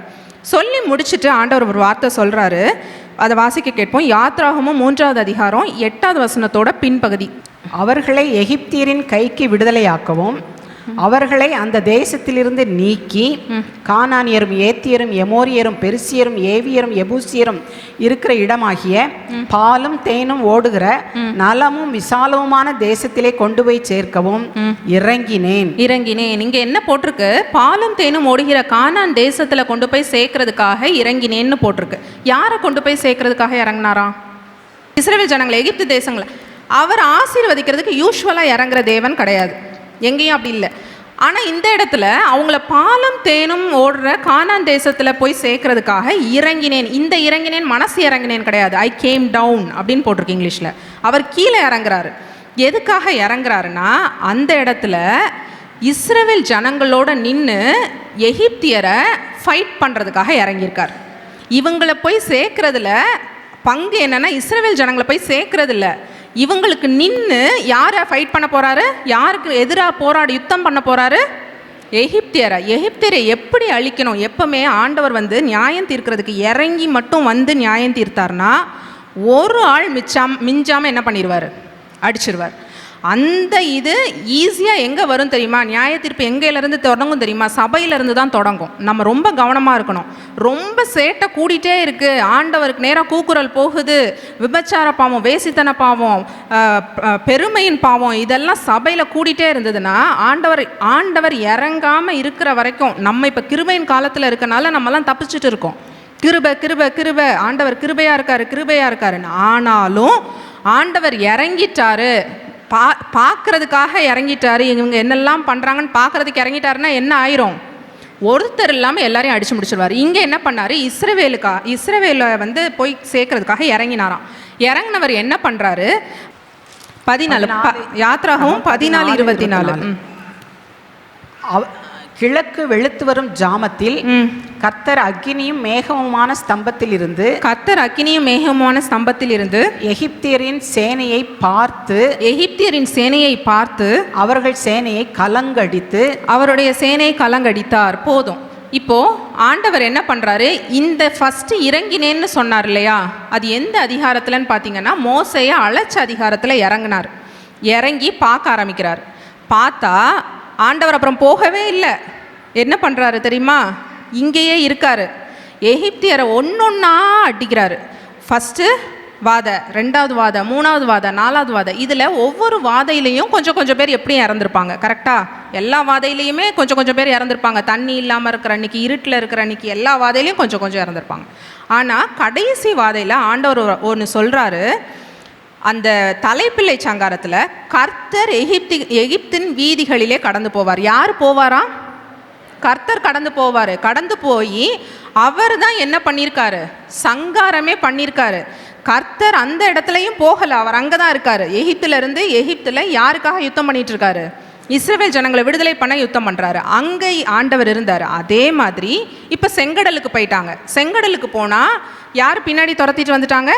பார்வோனின் சேனை, எகிப்தியர்கள் துரத்திட்டு வராங்க. இப்போ ஆண்டவர் என்ன பண்ணுறாரு? அந்த 14வது அதிகாரம் 14வது வசனத்தில் இப்போது அவங்க கூட எது போயிட்டே இருக்குது? இஸ்ரவேல் ஜனங்கள் கூட பகலில் மேகஸ்தம்பமும் இரவில் அக்கினி ஸ்தம்பமும் போயிட்டே இருக்குது. இந்த மேகஸ்தம்பமும் அக்கினி ஸ்தம்பமும் நம்ம நினைக்கிற மாதிரி மேகமோ இல்லை சும்மா ஒரு தீயோ கிடையாது. அதுக்குள்ளேயும் யார் தான் இருந்திருக்கா? ஆண்டவர் தான் இருந்திருக்காரு. கூடையே இருந்திருக்காருங்க. ஃபுல்லாக இருந்து ஆண்டவர் என்ன பண்ணுறாரு? அந்த அக்கினி ஸ்தம்பத்திலேருந்து இப்போ அவங்கள நைட்டு ஃபுல்லாக ஒன்றோட ஒன்று சேர விடாமல் பார்த்துக்கிட்டாரு. பார்த்துட்டு இப்போ செங்கடலையும் பிளந்தாச்சு. செங்கடலை பிளந்து வெட்டாந்தர வழியாக யார் கடந்து போகிறாங்க? இஸ்ரவேல் ஜனங்கள் கடந்து போகிறாங்க. இப்போ இஸ்ரவேல் ஜனங்களை பின்தொடர்ந்து எகிப்தின் ஜனங்கள் போகிறாங்க. போகும்போது எனக்கு இந்த இந்த இந்த இது வாசிக்கும் போது ஒவ்வொரு தடவையும் எனக்கு புல்லரிக்கும். ஆண்டவர் பெருசாக ஒன்றுமே பண்ணல. என்ன பண்ணார் தெரியுமா? அந்த அக்கினி ஸ்தம்பத்திலிருந்து சேனையை, எகிப்தின் சேனை என்ன பண்ணாராம்? பார்த்தாராம். எப்படி பார்த்துருந்தா நீங்கள் யோசிச்சு பாருங்க. ஏசப்பா ஆண்டவர் என்ன மாதிரி பார்த்துருந்தா அங்கே இருக்கிற சேனை எல்லாம் கல்லங்க அடிச்சாராம். அதுவே குதிரையெல்லாம் ஓடுது, பயந்து திமிருது, உருளைகள்லாம் கலந்து ஓடுது. அவர் எப்படி ஒரு பார்வை பார்த்துருந்தா இது அவ்வளவும் நடந்திருக்கும். யாருக்காக பார்த்தாரு தெரியுமா? இஸ்ரவேல் ஜனங்களுக்காக பார்த்தார். இஸ்ரவேல் ஜனங்களுக்காக இந்த பார்வை பார்க்குறார். எகிப்தின் மேலே நியாயத்தை செலுத்துறார். இப்போ ஆண்டவரோட என்ன அவருக்கு எய்ம்னா, அவரோட எய்ம் என்னன்னா, எகிப்தில் ஒருத்தன் கூட என்ன பண்ணக்கூடாது, மிஞ்சக்கூடாது. திரும்ப எகிப்து திரும்ப அவன் நல்லபடியாக நல்ல கண்ட்ரியாக வரவே முடியலை ஆண்டவர் அடித்த அடிக்கப்புறம். அவ்வளோ பயங்கரமான பார்வை அது. எல்லாம் பண்ணி முடிச்சுட்டு கடைசியில் ஒரு அந்த வசனத்தில் இருக்குது, ஆண்டவர் வந்து எல்லா ஜட்ஜ்மெண்ட்டையும் அவங்களுக்கு செலுத்துறாரு. செலுத்திட்டு கர்த்தர் அவர்களுக்கு துணை நின்று, இதை வந்து சொல்கிறது யாருன்னு பார்த்தீங்கன்னா எகிப்தியர்கள் சொல்கிறாங்க. ஆண்டவர் பார்த்த பார்வையில் இங்கே எகிப்தியர்களோட சேனெல்லாம் கலங்கடிக்கப்பட்டுருச்சா? கலங்கடிச்சப்பட்ட உடனே இப்போ எகிப்தியர்கள் அவங்க வாயால் சொல்கிறாங்க, கர்த்தர் அவர்களுக்கு துணை நின்று. 25வது வசனம் கடைசி பின்னாடி பாகம், எகிப்தியருக்கு விரோதமாய் யுத்தம் பண்ணுகிறார் என்றார்கள். இப்போ அவங்களுக்கே தெரியுது யார் நிற்கிறா. அந்த அக்கினி சம்பத்திலேருந்து நம்மளை பார்க்குறது யார்? ஆண்டவர் கர்த்தர் பார்க்குறாரு. இப்போ நம்ம இனிமேல் என்ன பண்ண முடியாது, இங்கே சர்வைவ் பண்ண முடியாதுன்னு கதறாங்க எகிப்தியர் ராஜா கிட்ட. ராஜா என்ன பண்ணுறான்? அதெல்லாம் கிடையாது, போங்க அப்படின்ட்டு அவன் கடினமாகி திரும்ப முன்னாடி போக சொல்கிறான். கடைசியில் போக சொன்ன உடனே அங்கே இவங்க திரும்ப பின்னாடி தொடர்ந்து போயிட்டே இருக்காங்க. போயிட்டே இருக்கும்போது ஜலம் என்ன பண்ணிடுச்சு? மூடிடுச்சு. மூடினது அப்போது எகிப்தில் ஒருத்தர் கூட என்ன பண்ணலையா? பின்னாடி தொடர்ந்து வந்ததில் நீச்சல் தெரிஞ்சவன் ஒருத்தன் கூடவா இருந்திருக்க மாட்டான். பெரிய சேனையின் அதிபதிகள் வந்ததெல்லாம் எல்லாருமே நல்ல ஆர்மி மேனு, அவனுங்களுக்கு நீச்சலாக தெரியாது. வந்தவன்லாம் என்னானா ஒருத்தன் கூட என்ன பண்ணலை, அந்த தண்ணியிலேருந்து தப்பிக்க முடியல. ஆண்டவர் பார்த்து நிர்மூலமாக்கணும்னு முடிவு பண்ணிட்டாருன்னா அதிலிருந்து நம்ம வெளியில் வரவே முடியாது. நம்ம எப்படி கூக்குரல் இடும்போது ஆண்டவர் ஒரு பார்வை பார்க்குறாரு, என்னோட கூக்குரலை பார்க்குறாருன்னு நம்ம சந்தோஷப்படுறோம்ல, இதே சந்தோஷப்படுற நம்ம ஆண்டவர் நியாயம் தீர்க்கிறதற்காக ஒரு பார்வை பார்ப்பாரு, இறங்கி வந்து பார்ப்பாரு. He will come down and look, கீழே இறங்கி வந்து பார்ப்பாரு. அந்த பார்வை பார்த்துச்சாருன்னா நம்ம என்ன பண்ண முடியாது, தப்பிக்கவே முடியாது. Judgment already written. அங்கே ரிட்டன் பண்ணதுக்கப்புறம் தான் இறங்கியே வருவார். எதுக்கு வருவாருன்னா சாட்சிகள்லாம் கலெக்ட் பண்ணுறதுக்கு. இங்கே பாருப்பா, ஆமாம் இவன் இந்த பாவம் பண்ணுறான், நம்ம ஜட்ஜி ப்ரூஃப் எடுக்கிறாரு இல்லையா, ப்ரூஃபெல்லாம் எடுத்து முடிச்சுட்டு அங்கே ஃபைல் பண்ணி முடிச்சுட்டு பரலோகத்தில் இங்கே என்ன பண்ணிடுவார், அழிச்சிருவார். அதனால் நம்ம மேலே நியாய தீர்ப்பு, பைபிள் அப்படி ஒரு வசனம் வேறு இருக்குது நமக்கு. எங்கே நியாய தீர்ப்பு ஃபஸ்ட்டு ஆரம்பிக்கும்? ஆமாம். அதனால் நம்ம நியாய தீர்ப்பின் பார்வைக்கு அஞ்சு பயந்து இருக்கணும். நம்மளுக்கு ஆண்டவர் மேலே எவ்வளோ அன்பு பாசம், அவர் மேலே என்னெல்லாம் இருக்கோ அதுக்கு ஈக்குவலாக ஆண்டவர் எரிச்சலுள்ள தேவனுங்கிறதுலையும் நமக்கு பயம் இருக்கணும். பாவம் செய்கிறத துணிகரமான பாவம் நம்ம செய்யக்கூடாது. கடைசி ஒரு பார்வை சொல்கிறேன், அது நம்ம எல்லாருக்கும் தெரிஞ்ச, நம்ம எல்லாருக்கும் பிடிச்ச ஒரு பார்வை, மனதுருக்கத்தின் பார்வை. இது யாரை பார்த்தாரு தெரியுமா? நம்ம எல்லாருக்கும் தெரியும், பேதுருன்னு ஒரு சீஷன் இருந்தார் இல்லையா, அவரை பார்த்தார். ஒரு பாவம் நம்ம செஞ்சிடறோம் சரியா, பாவத்திலேயே நிலைத்து நம்ம இருக்கக்கூடாது. பாவத்தில் நிலைத்திருந்தால் நியாய தீர்ப்பின் பார்வை நம்ம மேலே வந்துடும். தெரியாமல் பாவம் செஞ்சிட்டோம். இப்போது நம்ம செஞ்சது பாவம்ன்ட்டும் நமக்கு ஆண்டவர் உணர்த்திட்டார். உணர்த்தும் போது நம்மளை ஒரு பார்வை பார்ப்பார். என்ன பண்ணார் இவர்? என்ன சொன்னார் பேதுரு? நான் உங்களுக்காக எல்லாரும் ஓடுனாலும் சாகிறதுக்கு ரெடியாக இருக்கேன்னு சொன்னார். சொன்ன மனுஷன் என்ன பண்ணார்? ஆக்சுவலாக பேதுருக்கு ஆசை அதுதான். அவருக்கு ஓடணுன்னெல்லாம் ஆசை இல்லை. அவருக்கு என்ன ஆசை? எல்லாரும் ஓடுனாலும் நான் ஏசப்பாக்காக செத்து நான் பெரிய ஆளாகி ஆண்டவர் ஐயோ பேதுரு எனக்காக உயிரை கொடுத்துட்டானேன்னு சொல்லணுங்கிறதான் அவருக்கு ஆசை. ஆனால் தைரியம், மனுஷங்க தானே நம்ம எல்லாரும், பாவம் செய்ய சில நேரம் செஞ்சிரும். ஆண்டவருக்கு பிரியமல்லாத காரியத்தை சில நேரம் செஞ்சிடுறோம். செய்யும்போது இந்த பேதுரு என்ன பண்ணார், 3 தடவை ஆண்டவர் சொல்கிறாரு, இன்னைக்கு எப்போ நீ சாகுறேங்கிற என்ன பண்ணப்பா இப்படிலாம் பேசுகிற, நீ இன்னைக்கு ராத்திரி 2 தடவை சேவல் கூவுறதுக்கு முன்னாடி என்னைய 3 தடவை மறுதளிப்ப அப்படின்னு சொல்கிறார். சொல்லும்போது பேதுருக்கு அதை நம்பவே முடியலை. ஏன்னா பேதுரு பட்டயத்தை எடுத்து காதெல்லாம் வெட்டுறாரு. அவர் பயங்கர இதாக தான் இருந்திருக்காரு, ஸ்ட்ராங்காக. இங்கே எப்போ அவர் கன்ஃபியூஸ் ஆகிட்டாருன்னா, அவரோட பார்வையில் எப்போவுமே என்னென்னா, ஆண்டவர் வந்து தங்களுக்காக ஸ்டாண்ட் பண்ணுவார், ஆண்டவர் சீஷர்களை எப்போவுமே ப்ரொடெக்ட் பண்ணிகிட்டே இருப்பார். ஏசப்பா கூட போகிற 12 பேராம்ப்பா, போகிறவையெல்லாம் அவங்கள சொல்லியிருப்பான்ல, இந்த பேர் தான்ப்பா பாருப்பா ஏசப்பா கூட இருக்காங்களாம் அப்படிலாம் சொல்லியிருப்பாங்க. கரெக்டாக அவங்களுக்கு அதிலே தான் இருந்து பழக்கம் பேதுருக்கு. என்றைக்குமே ஆண்டவர் மேலே கல்லெறிய வரும்போது அவர் என்ன பண்ணி போயிடுவார், மறைஞ்சு போயிடுவார். என்னைக்காவது கல்லெறிஞ்சாங்களா ஆண்டவர் மேலே? இல்லை. இதை தான் தெரியும் பேதுருக்கு. இங்கே ஃபஸ்ட்டு டைமாக ஆண்டவர் என்ன பண்ணுறாங்க, அரெஸ்ட் பண்ணுறாங்க. பிடிச்சிட்டு போன உடனே அந்த இவ்வளோ நாள் இருந்துச்சு பார்த்தீங்களா, அது ஃபுல்லாக யார் மேலே இருந்த நம்பிக்கைன்னா, ஆண்டவர் இல்லாட்டி ஆண்டவரை நம்ப முடியுங்கிறதே உங்களுக்கு இல்லை. இவ்வளோ நாள் அவர் இருந்தார் மனுஷனாக கண்ணு முன்னாடி, அதனால் நம்பிட்டு இருந்தாங்க. கரெக்டாக? இப்போ பேதுரு மறுதளிச்சிட்டார். மறுதளித்த உடனே ஆண்டவர் வந்து அந்த வசனத்தை மட்டும் வாசிக்க கேட்போம். லூக்கா 22வது அதிகாரம் 61வது வசனம். லூக்கா அப்பொழுது கர்த்தர் திரும்பி பேதுருவை திரும்பி இப்போ ஆல்ரெடி பேதுரு என்ன ஆயிட்டார்னா, 3 தடவை மறுதளிச்சது அவருக்கு அப்போ வரைக்கும் அவருக்கு உணர்வு இல்லை. ஆனால் சேவல் கூவுன உடனே அவருக்கு ஞாபகம் வந்திருக்குமா? சேவல் ஆண்டவர் பார்த்துருக்கவே வேணாம், சேவல் கூனவுடனே ஆண்டவர் சொன்னது ஞாபகம் வந்திருக்கும்ல. ஐயோ ஆண்டவர் சொன்னாரே நம்ம 3 தடவை மறுதளிப்போன்னு சொன்னாரே, நம்ம அதே மாதிரி என்ன பண்ணிட்டோம், ஆண்டவரை மறுதளித்து சபிக்க சத்தியம் பண்ண ஆரம்பிச்சிட்டோன்ட்டு. அப்போவே அவர் என்ன பண்ணிட்டாரு, நொறுங்கிட்டார். அப்போ அவர் மனசை கடினப்படுத்தலை. ஆண்டவர் பார்க்குறதுக்கு முன்னாடியே அவருக்குள்ளே ஒரு ஃபீலிங் வந்துருச்சு. அவருக்குள்ளே என்ன ஃபீலிங் வந்துருச்சுன்னா, அந்த பாவம் பண்ணிட்டோங்கிற பயமும் கஷ்டமும் ஒரு வெட்கமும், நம்ம ஆண்டவரை மறுதளிச்சிட்டோமேங்கிற அந்த எண்ணம் வந்துருச்சு. அதுக்கு முன்னாடியே வந்ததுனால தான் ஆண்டவர் வெளியில் வந்து அந்த மனஸ்தாபத்தோட ஒரு பார்வை திரும்பி பேதுருவை பார்த்தார். பேதுருவும் அங்கே தான் தூரத்தில் எங்கே நின்றுட்டு இருந்திருப்பார். கரெக்டாக? வெளியில் வந்து அவர் வேறு யாரையும் பார்க்கல, யாரை மாத்திரம்தான் பார்த்தாரு, திரும்பி பேதுருவை பார்த்தார். பார்த்த உடனே பேதுருக்கு என்ன வந்துருச்சு, உள்ளம் உடைக்கப்பட்டு மனங்கசந்து அழுதான். இந்த உணர்வு நம்ம எல்லாருக்கும் இருக்கணுங்க. சரியா? நம்ம வந்து பாவத்தை செஞ்சுட்டு அதிலையே நிலைத்திருப்போமானால் பாவத்தின் சம்பளம் மரணம், அதுக்கு மாற்றே கிடையாதுங்க. கண்டிப்பாக பாவத்தில் இருந்தீங்கன்னா நமக்கு மரணம் தான் அதுக்கு சம்பளம், வேறு எதுவுமே அதுக்கு சம்பளம் கிடையாது. பைபிள் அப்படி தான் போட்டிருக்கு. சரியா? அதனால் பாவத்தை தெரியாமல் செஞ்சிட்டிங்கன்னா அந்த பேதுருக்கு வந்த ஃபீலிங் நமக்கு வரணும். ஐயோ நான் பண்ணிட்டேன், நான் பண்ணுறது பாவம் அப்படின்னு ஒரு ஃபீலிங் உங்களுக்கு வந்தால் மாத்திரம்தான் ஆண்டவர் என்ன பார்வை பார்க்க முடியும், நம்மளை மனதுருக்கத்தோட ஒரு பார்வை பார்ப்பார். ஆனால் ஆண்டவர் அப்படி பார்த்துட்டாருன்னா அதுக்கப்புறம் என்ன ஆயிரும் தெரியுமா? எனக்கு இதெல்லாம் சொல்லும் போது என் பையன் நல்லா ஞாபகம். அவன் சாரி கேட்குற வரைக்கும் அப்படி கண்ணெல்லாம் அப்படி இருக்கும், ஒரு மாதிரி இருப்பான். ஜெரி இங்கே வாடா, நல்லா திட்டி முடிச்சு தப்பு பண்ணி எல்லாம் முடிச்சுட்டு ஜெரி இங்கே வாயேன் அப்படின்னு சொன்ன உடனே அது வரைக்கும் இருக்கிறவன் ஓன்னு அலறி அழுது கட்டி பிடிச்சி அந்த கேட்பான். அதுக்கப்புறம் அவன் அஷ்யூர் பண்ணிப்பான், அம்மா நீங்கள் என்னை ஃபர்கிவ் பண்ணிட்டீங்க தானே, மன்னிச்சிட்டீங்க தானே.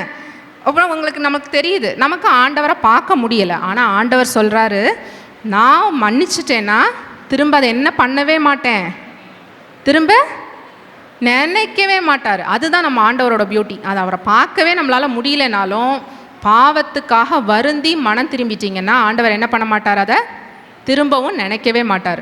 நியாயத்தீர்ப்பு அதுக்கு செலுத்த மாட்டார். ஆனால் நீங்கள் திரும்ப திரும்ப ஒரே பாவத்தை செய்து பாவத்தில் நிலைத்திருந்தீங்களான்னா என்ன பண்ணிடுவார் ஆண்டவர், நியாயத்தீர்ப்பின் பார்வையை செஞ்சிருவார், நம்ம மேலே செலுத்திடுவார். அதனால் நம்மளில் எவ்வளோ பேர் பாவத்தில் இருக்கோம், நம்மளில் எவ்வளோ பேர் ரொம்ப பயங்கர கஷ்டத்தில் இருக்கோம், சித்திரவதை அனுபவிச்சுட்ருக்கோம், இதெல்லாம் எனக்கு தெரியாது. இங்கேருந்து பார்க்க எனக்கு எல்லாரும் ஒன்று போல தான் தெரியுறீங்க.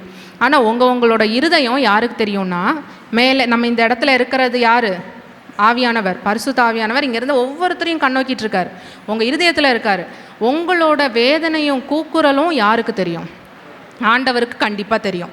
அதனால் நம்ம என்ன பண்ணணும்னா, ஆண்டவர்கிட்ட சொல்லணும். கூக்குரலை, உங்களோட வேதனைகளை சொல்லுங்கள், எல்லாத்தையும் செய்யுங்க. ஆண்டவர் மனஸ்தாப பார்வைக்கு நம்ம தகுதியாக இருந்துக்கணும். சரியா? நியாய தீர்ப்பின் பார்வைக்கு போயிடாதீங்க, அவ்வளோதான். ஆண்டவரோட இந்த 4 விதமான பார்வை. ஃபஸ்ட்டு நம்மளை அழைக்கிற பார்வை, அடுத்தது கூக்குரலை பார்க்கிற பார்வை, அதுக்கடுத்தது நியாய தீர்ப்பு செலுத்துகிற நிர்மூலமாக்குகிற பார்வை, கடைசியில் நம்மளுக்கு மனதுருக்கமாக மனஸ்தாபப்பட்டு நம்மளை பார்க்குற பார்வை. இதில் எந்த பார்வை மட்டும் நம்ம மேலே வந்துடாமல் நம்ம சேஃபாக இருக்கணும். நியாய தீர்ப்பின் பார்வை மட்டும் நம்ம மேலே வந்துடக்கூடாது. அது எப்போ வரும்னு பார்த்திங்கன்னா, பாவத்திலேயே நம்ம தரித்திருந்தோமானால் நம்ம மேலே என்ன வந்துடும்? நியாய தீர்ப்பு வந்துடும். அந்த பார்வைக்கு ஒதுங்கி ஆண்டவரோட அவர் நம்மளை பார்த்துட்டே இருக்கார், அந்த ஃபீலிங் எப்போவுமே இருக்கணும். நீங்கள் தனியாக ரூமில் இருந்தால், யூத்தெல்லாம் நீங்கள் யோசிச்சுக்கணும். சரியா? நீங்கள் தனியாக ரூமில் இருக்கும்போது யார் பார்த்துட்ருக்கா உங்களை? ஏசப்பா பார்த்துட்ருக்காங்க. நீங்கள் டெக்ஸ்ட் பண்ணும்போது யார் பார்த்துட்ருக்கா உங்களை? ஏசப்பா பார்த்துட்ருக்காங்க. நீங்கள் படம் பார்க்கும்போது யார் பார்த்துட்ருக்காங்க? ஏசப்பா பார்த்துட்ருக்காங்க. நீங்கள் உங்கள் ஃப்ரெண்டோட பேசும்போது யார் பார்த்துட்ருக்கா? ஏசப்பா பார்த்துட்ருக்காங்க. இது யூத்துக்கு மாத்திரம் கிடையாது, பெரியவங்களுக்கும் தான். சரியா? நம்ம கல்யாணம் ஆனவங்களோ, கல்யாணம் ஆன பெண்களோ ஆண்களோ சரி, உங்களோட இருதயத்தை சுத்தமாக காத்துக்கணும். கல்யாணம் ஆனதுக்கப்புறம் ஒரு பெண்ணை இச்சையோடு பார்த்தாலே விபச்சாரம் தான், ஒரு ஆணை இச்சையோடு பார்த்தாலே விபச்சாரம் தான். நம்ம பாவங்களுக்கு விலகி இருக்கணும். அதுக்கு முன்னாடி நமக்கு என்ன பயம் இருக்கணும்?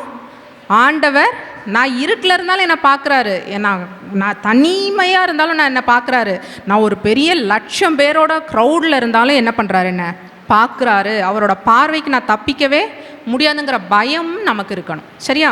இன்றைக்கி நம்ம எல்லோரும் முட்டு போடலாம், ஜெபம் பண்ண போகிறோம். ஆண்டவரே, உங்களோட பார்வை என் மேலே எப்போதும் இருக்கணும்ப்பா. ஆனால் அது நியாயம் தீர்க்கிற பார்வையாக இருக்கக்கூடாது, மனதுருக்கத்தின் பார்வையாக எங்கள் மேலே இருக்கணும்னு நம்ம இப்போ எல்லாரும் கேட்கலாம். பிதாவே, உம்மை நன்றியோடு துதிக்கிறோம். இந்த நாளிலும் ஆண்டவரே, தேவரீர் எங்களோடு இடைப்பட்டீர், எங்களோடு பேசினீர். ஆண்டவரே, நீங்கள் எங்களை நோக்கி பார்க்கக்கூடிய இந்த பார்வை இரக்கத்தின் பார்வையாய் காணப்படணும். ஆண்டவரே, நாங்கள் நொறுங்கி மனம் இறங்கி மனம் உடைந்து உம்மை நோக்கி பார்க்கும் பொழுது பேதுருவுக்கு இரக்கம் பாராட்டின தேவன், ஆண்டவரே, நீர் எங்களுக்கும் இரக்கம் பாராட்ட ஆசையாக இருக்கிறீர். அப்படிப்பட்ட ஒரு நல்ல பார்வையை தாரோம். தேவரீர் எங்களை சமாதானத்தோட போனதுக்காக உமக்கு ஸ்தோத்திரம். தொடர்ந்து ஆண்டவரே, கோபாக்கினைக்கின் பார்வைக்கு நாங்கள் தப்பித்து கொள்ள எங்களுக்கு உதவி செய்யுங்க. இயேசுவின் நாமத்தில் செபிக்கிறேன் பிதாவே, ஆமென், ஆமென். நம்முடைய கர்த்தராகிய இயேசு கிறிஸ்துவினுடைய கிருபை, பிதாவாகிய தேவனுடைய அன்பு, பரிசுத்த ஆவியினுடைய அந்யோன்ய ஐக்கியமும் இன்றும் என்றும் சதா காலங்களிலும் நம் அனைவரோடு கூட இருப்பதாக. ஆமென். தேவ ஆசீர்வாதத்தோடு அடியாரை அனுப்போம், வார்த்தை என்னும் அப்பத்தாலே போஷித்து வளர்த்தியும், இப்போதும் மை தேடி வந்து மனதார போற்றினோம், மோட்சலோகத்து கழித்து உம்மை வாழ்த்தி தொழுவோம். ஆமென். என் ஆத்துமாவே கர்த்தரை ஸ்தோத்திரி, என் முழு உள்ளமே அவருடைய பரிசுத்த நாமத்தை ஸ்தோத்திரி. என் ஆத்துமாவே கர்த்தரை ஸ்தோத்திரி, கர்த்தர் செய்த சகல உபகாரங்களையும் பரவாதே. ஆமென், ஆமென். ஹல்லேலூயா, ஹல்லேலூயா, ஹல்லேலூயா. God bless you. Amen.